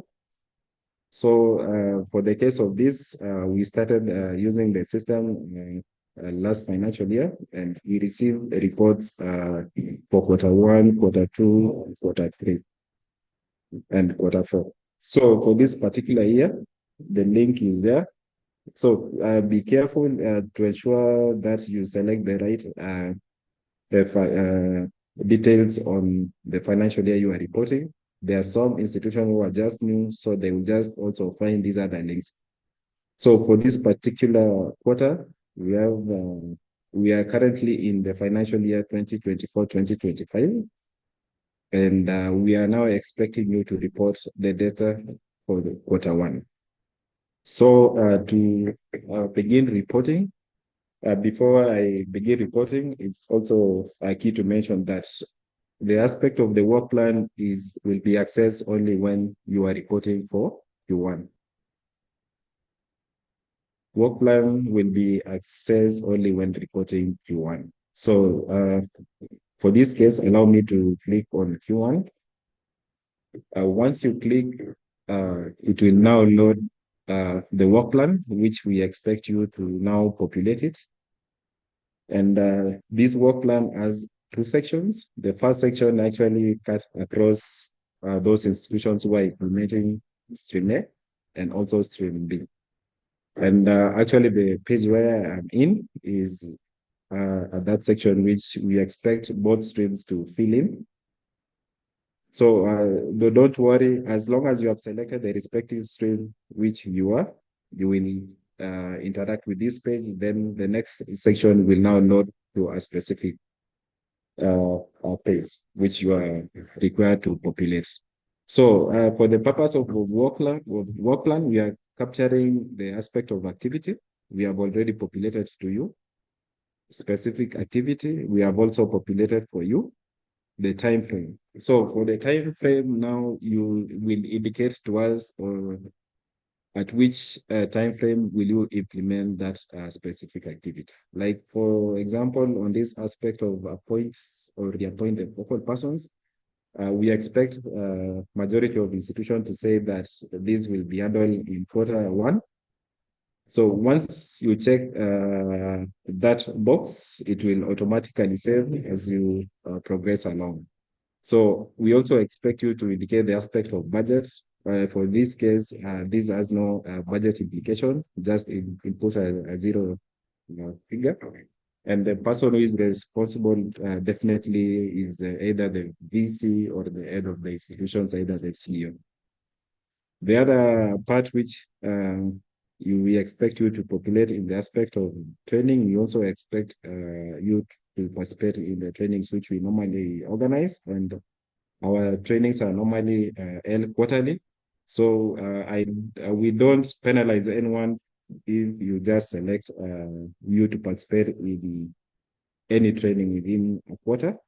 But what we just expect from you is just to commit that within that particular year, kindly participate on the training which we are normally conducting. We also, this financial year, once we train you, we also require you, or we require those who are participating in the training to also cascade down to the staff within the institution. That's a very important aspect also which we have considered for this particular year. Let's not the information on this aspect of STI mainstreaming be only managed by those who we have trained, that's the focal persons and the champions. Also try to cascade down the information which we have given you to your staff. The section on number 4 is basically on the tables which you have been reporting. we are also expecting you to commit to report on all the tables for the 4 quarters. So for the purpose of training, allow me to just select one, the first one, and proceed to the next section, which is on stream B. So for the stream B, there, as I mentioned earlier, we are expecting you to implement 2 indicators. One is on collaboration and partnership in RSTI matters. And secondly is on aspect of now implementing the technologies, having innovations, protecting through acquisition of IP rights, commercialize, and issues of transferring what knowledge you have developed.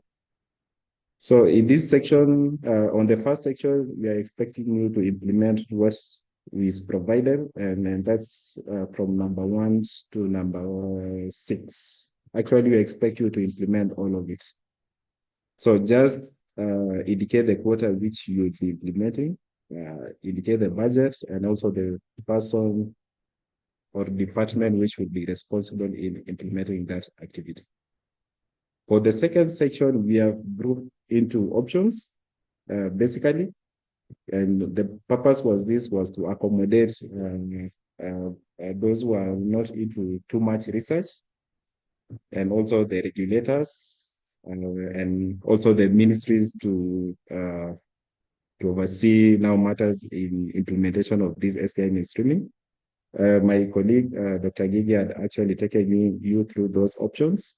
But for the case of now universities and research, we expect you to implement activities on option 1, which is indicated there. The aspect of undertaking activities in standard research innovation cycle. If you go through that guideline, which I've indicated where to locate, you will get more detail on even more on what this research and innovation cycle is, as issues of IP, marketing, licensing, commercialization, and revenue generation. So we expect you to pick, if you are running with option 1, ensure you implement all. If you are going for option 2, ensure also you implement all. Option 3, implement all. Option 4, also implement all. So for the purpose of training, allow me just to pick a few, like the first one here. And for the other section, allow me to pick either 1 or 2.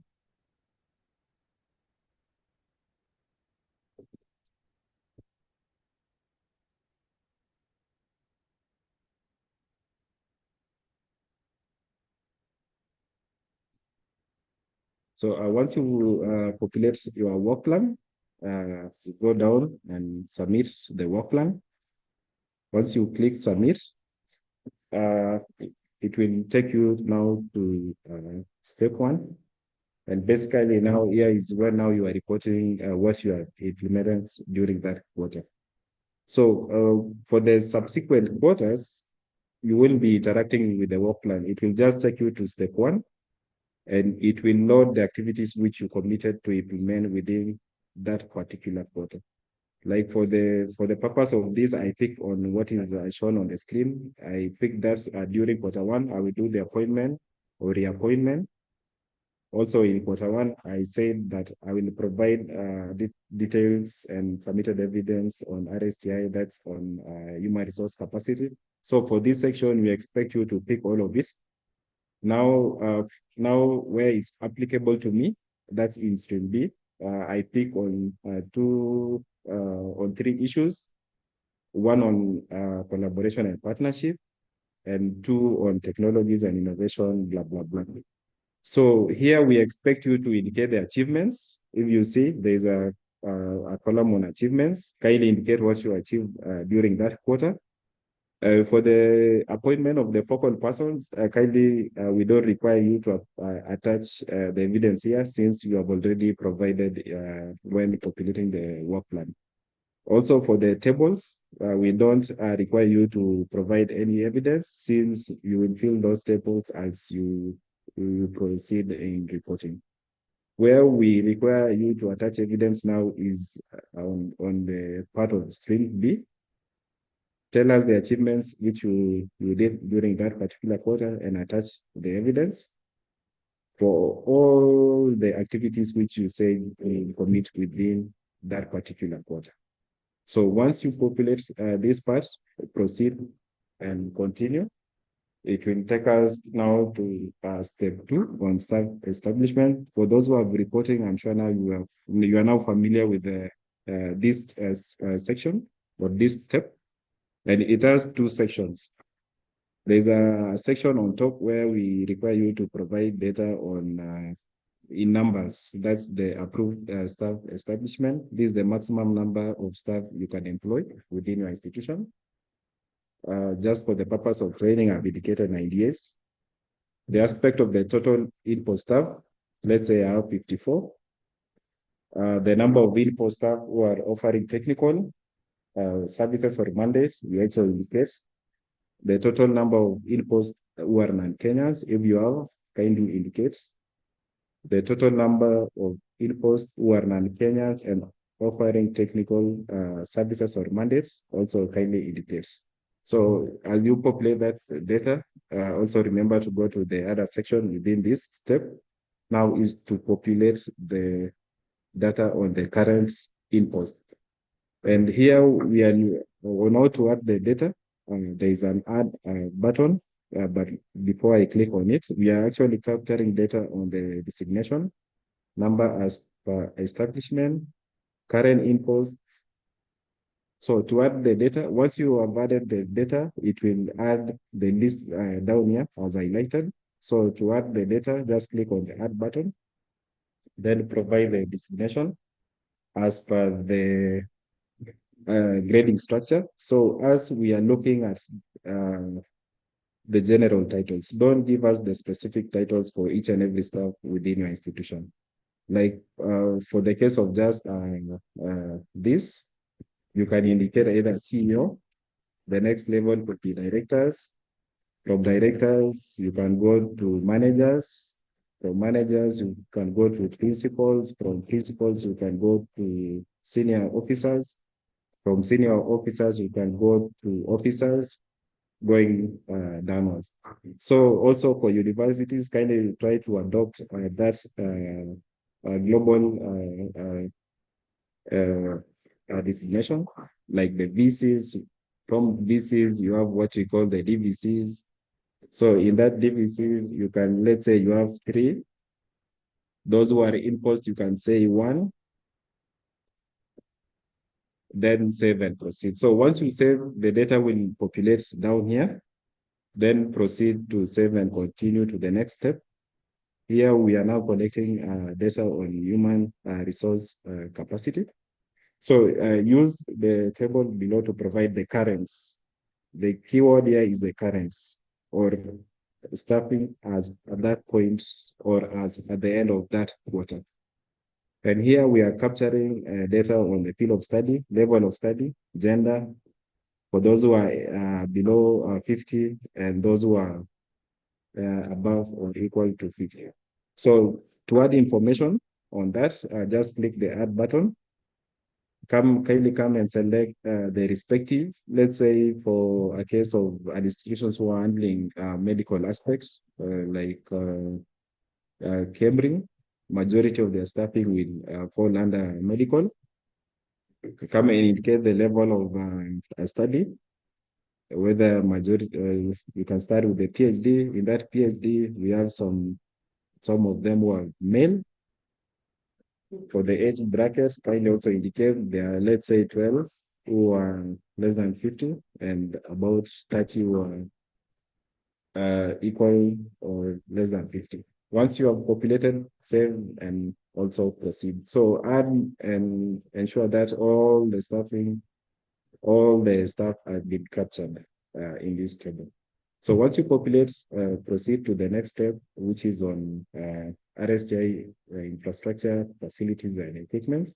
Here we are looking at the current active equipments, and also in terms of amounts, ensure that the cost of that equipment is over 0.5 million or over 500 million. So for this, we are capturing the name of equipment, the date which was installed, the location, cost of equipment, the use of that equipment, and also indicate whether it's still working, it's in working condition or not. So to add the data, just come again and click on this add button. Come and the first section, type the name of that equipment. Once you have typed, select the date which was installed. Once you have selected that, indicate the location. For those who have branches, this is very key. Also to really specify the exact location of where that equipment is. The cost of that equipment, remember, we have said we are looking for equipments which are worth over 0.5 million or 500 shillings. Also, the next section indicate the use of that equipment. Once you indicate, tell us if the equipment is in working condition. Once you populate, save that data and proceed to the next step, which is on STI expenditure. For this one particularly, we are looking now at the data for that particular financial year. So we are looking on, kindly indicate was the funding source, name of the partner is there, the total development budget, some programs, some data could have for particularly the GOK, of course, there will be budget line on the development budget, the annual recurrent budget, the R&D, and the amount which we will spend now, particularly on R&D. So to add the data on this, click add expenditure, select the funding source code, either the A&A for those who are generating income, the donor, if in that particular quarter, you have some money from donors or partners, the GOK, where majority of you are getting the money from. For this, there is no partner. The total development budget could be around 10 million or 1 billion, indicate the figure here. After you have indicated the total development budget, come and also indicate the total annual recurrent budget for that particular year. Once we indicate that, now come and tell us the budget allocated for R&D within that particular financial year. So when reporting now for the respective quarter, we'll be asking you to indicate what you have spent in that particular quarter in this field. Once you have populated, if you have also money for A&A, also come and indicate those figures are shown earlier. Once you populate, save and proceed to the next step, which is on outputs. For the outputs, we require you to list all the research, science, technology, and innovation programs within the last 10 years. Kindly take note of that. So the process of adding those data, just come and click add, tell us the title of a project or program, indicate the PI of that program, the date which started, the end date if it's there. Also, we require you to indicate the percentage of completion of that particular program. Indicate the source of funding, whether there are some source of funding from GOK, kindly indicate. If you are using some money from A&A to support that project, kindly indicate. If you are using, or if there is now some money from the development partner, kindly also indicate, or from the private sector. If you have a development partner supporting that particular program, kindly come and indicate the name from this field, and also select whether now it's from the public or the private sector from this drop-down. Select appropriately. Once you have selected, save and continue to the next step, which is on outputs. Outputs, we actually require you to provide the outputs which you have had for the last 20 years. And again, to add the data here, we are capturing the data based on the type of that output, indicate the numbers, also linked to the study, the field of study which you have provided. So to add the data, just click on add, select the kind of output which you have gotten within that particular year and quarter, like issues of, let's say, publications. Come and select, indicate the numbers which you have acquired during that particular quarter, link it to the field of study which you have already provided for. Then if you have any remarks, tell us and save and proceed to save and continue using the button indicated below the page. The last step on filling the tables on dissemination. Once you have acquired the outputs from RSTI projects or programs, we also expect institutions to disseminate those outputs. And here we require you to indicate the dissemination based on those indicated form of dissemination modes. It could be either conference, exhibition, expert dialogue, expo, policy briefs, radio, seminars, social medias. So the mode of dissemination, tell us the detail of that activity, specify the numbers within that particular quarter. Once you have done, then save and close. So once you have populated all the tables, you will be taken to the last step, which is on, we call it a review. Here you can now review what you have filled or populated using this button. And we actually provided this feature purposely. We received some requests from institutions saying the head of the institutions want to know what you are actually reporting to us.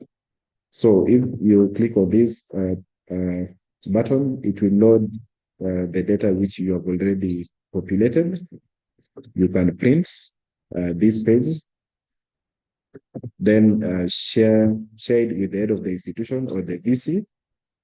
And probably also as you prepare the attaching or the forwarding letter, at least the head of the institutions will be informed of the data which you have provided to NACOST.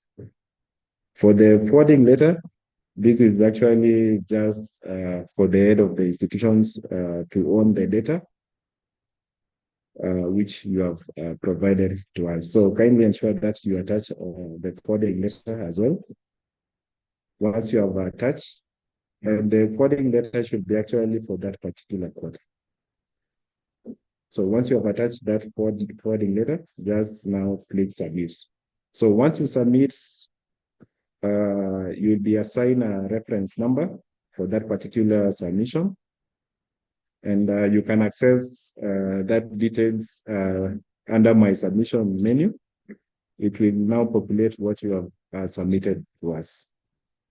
It will indicate the financial year, the quarter, that reference number which has been assigned when submitting, the date which you submitted, and you can also access the reports here which you have submitted.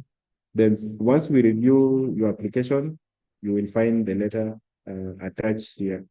You can see like the first one, there's already a letter which was shared. For the second one, you can also see the letter which was shared. So if you see you have a green button, when you see there's a view letter, you kindly note that you, in terms of compliance, you're compliant. If you see an orange, it means that we had some issues of compliance with your institution. The other one is now awaiting the feedback letter. It means that we haven't assessed the report which you have shared to us. So allow me to end my presentation there, and back to Chair.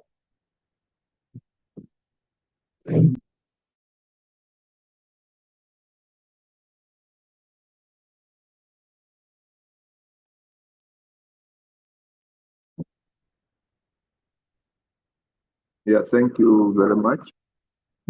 Going for the elaborate presentation on reporting. We have picked a few concerns from the charts and Q&A.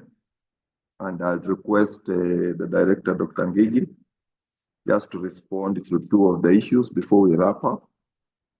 There's the aspect of international obligations. Somebody requires a clarification, so we'll pick that. And then, of course, there was the issue of whether if somebody is undertaking different projects, they would go for one permit. But I think that one, the Director General clarified that if it is not one proposal, then each of them should have a specific proposal. So, Director, maybe you respond to the one of international obligations, just for clarity. And then the second one is from Anne Gitonga about the 10 years. Of course, we know that patents last for 20 years.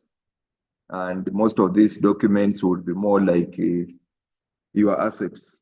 Therefore, the information should be readily available. So, Director, maybe. Okay.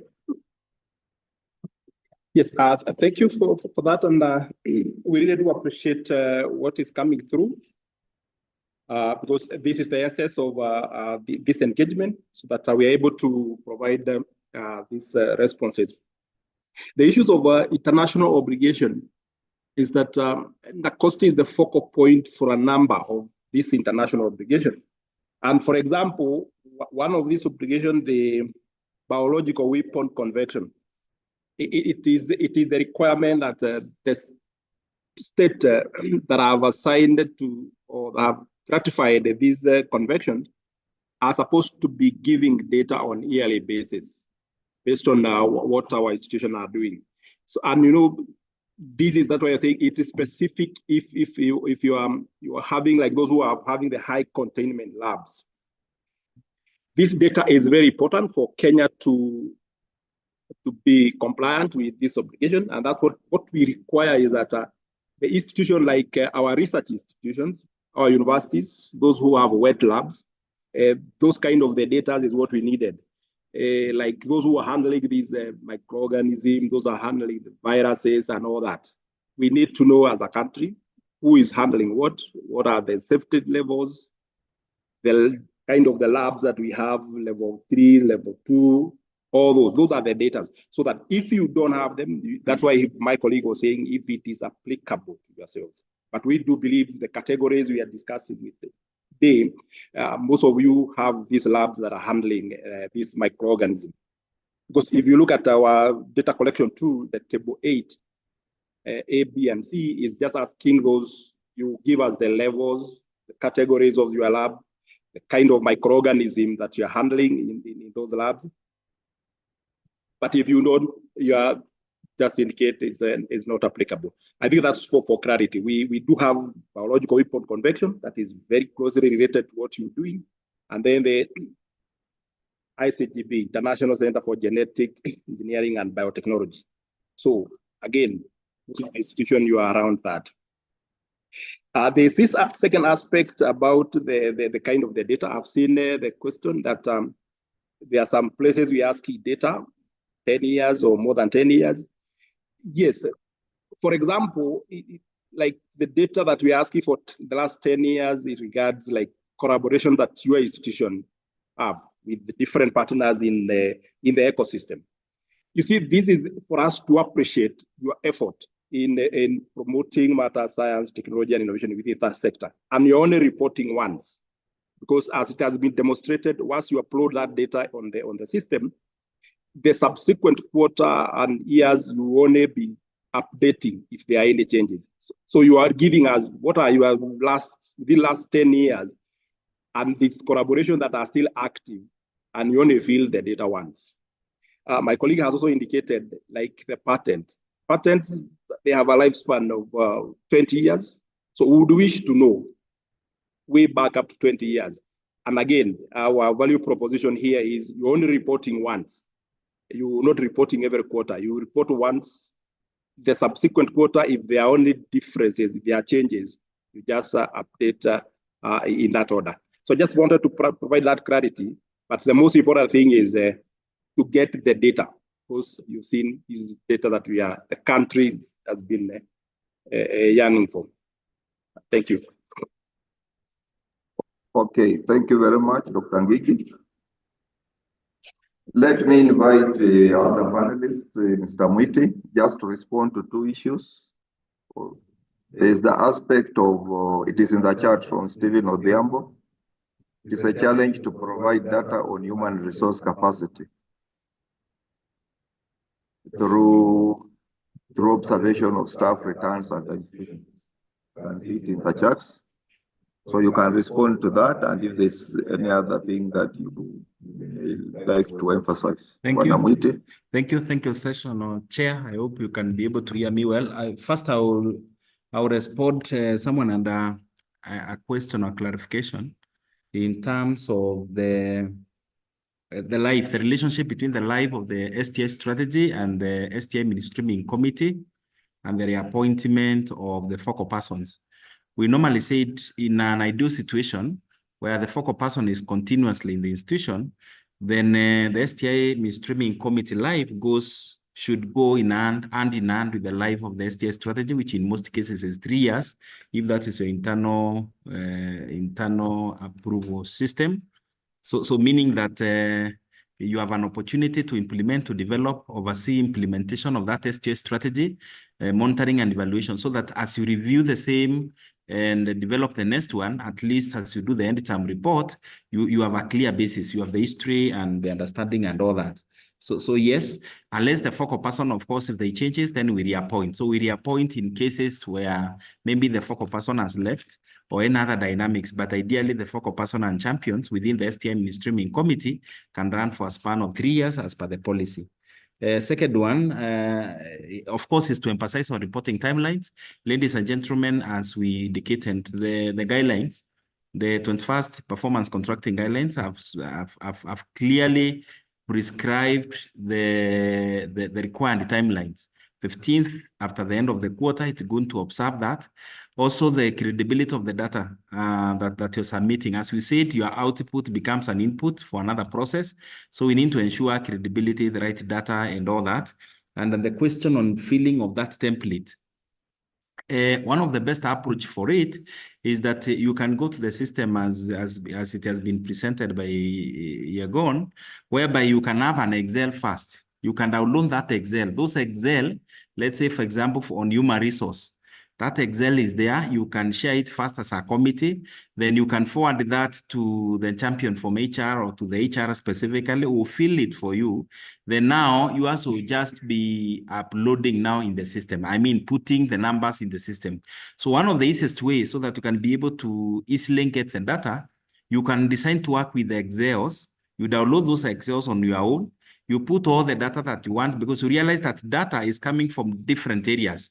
For example, a university realize there are so many departments, and calling everyone in the system to fill the same may not be all that conducive or the best way to do it. So one of the best and easiest strategy is to download that Excel table, use it the way the way we are doing for Public Service Commission. You have seen the way they normally when they run the process online, you normally have those Excels that you go populate the data, then you come here. We are not uploading them, of course, in the system, but the data that you have will be very easy to be a summarized data, which you can now be able to feed to the system as you report it. It becomes easier. Or even those Excel sheets that are filled can be the basis of you to discuss as a steering committee before you start submitting. So that becomes easier. So thank you so much, ladies and gentlemen. I wish you the very best in implementation, in fact, for your reporting, and successful implementation of second quarter and reporting of the same. Thank you so much, and back to the session, Chair. Thank you. Yeah, thank you very much, Mr. Mwiti. As we come to a close, allow me to indicate that we are still available. You can communicate to our office and you'll get responses. All the questions that have been sent to the chats will have been responded to, but if there is one we have not responded, you can still get in touch with us. Allow me to invite my colleague, Mr. Rolex Opondo, to give a vote of thanks and a closing prayer. Karibu Bwana Opondo.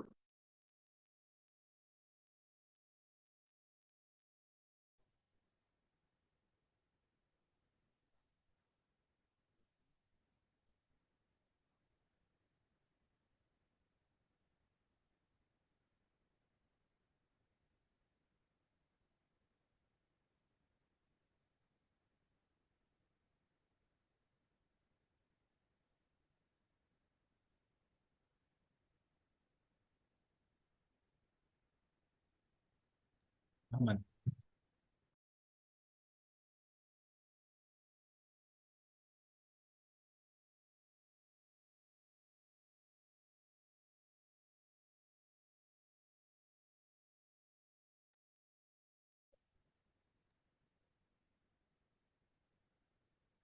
Good afternoon. First on, I'd want to give appreciation for the time you've availed, for the invitation we sent to the heads of institutions for allowing you time to have this half-day sensitization. So to the heads of the institutions and vice chancellors, we appreciate that they were able to give you time to attend.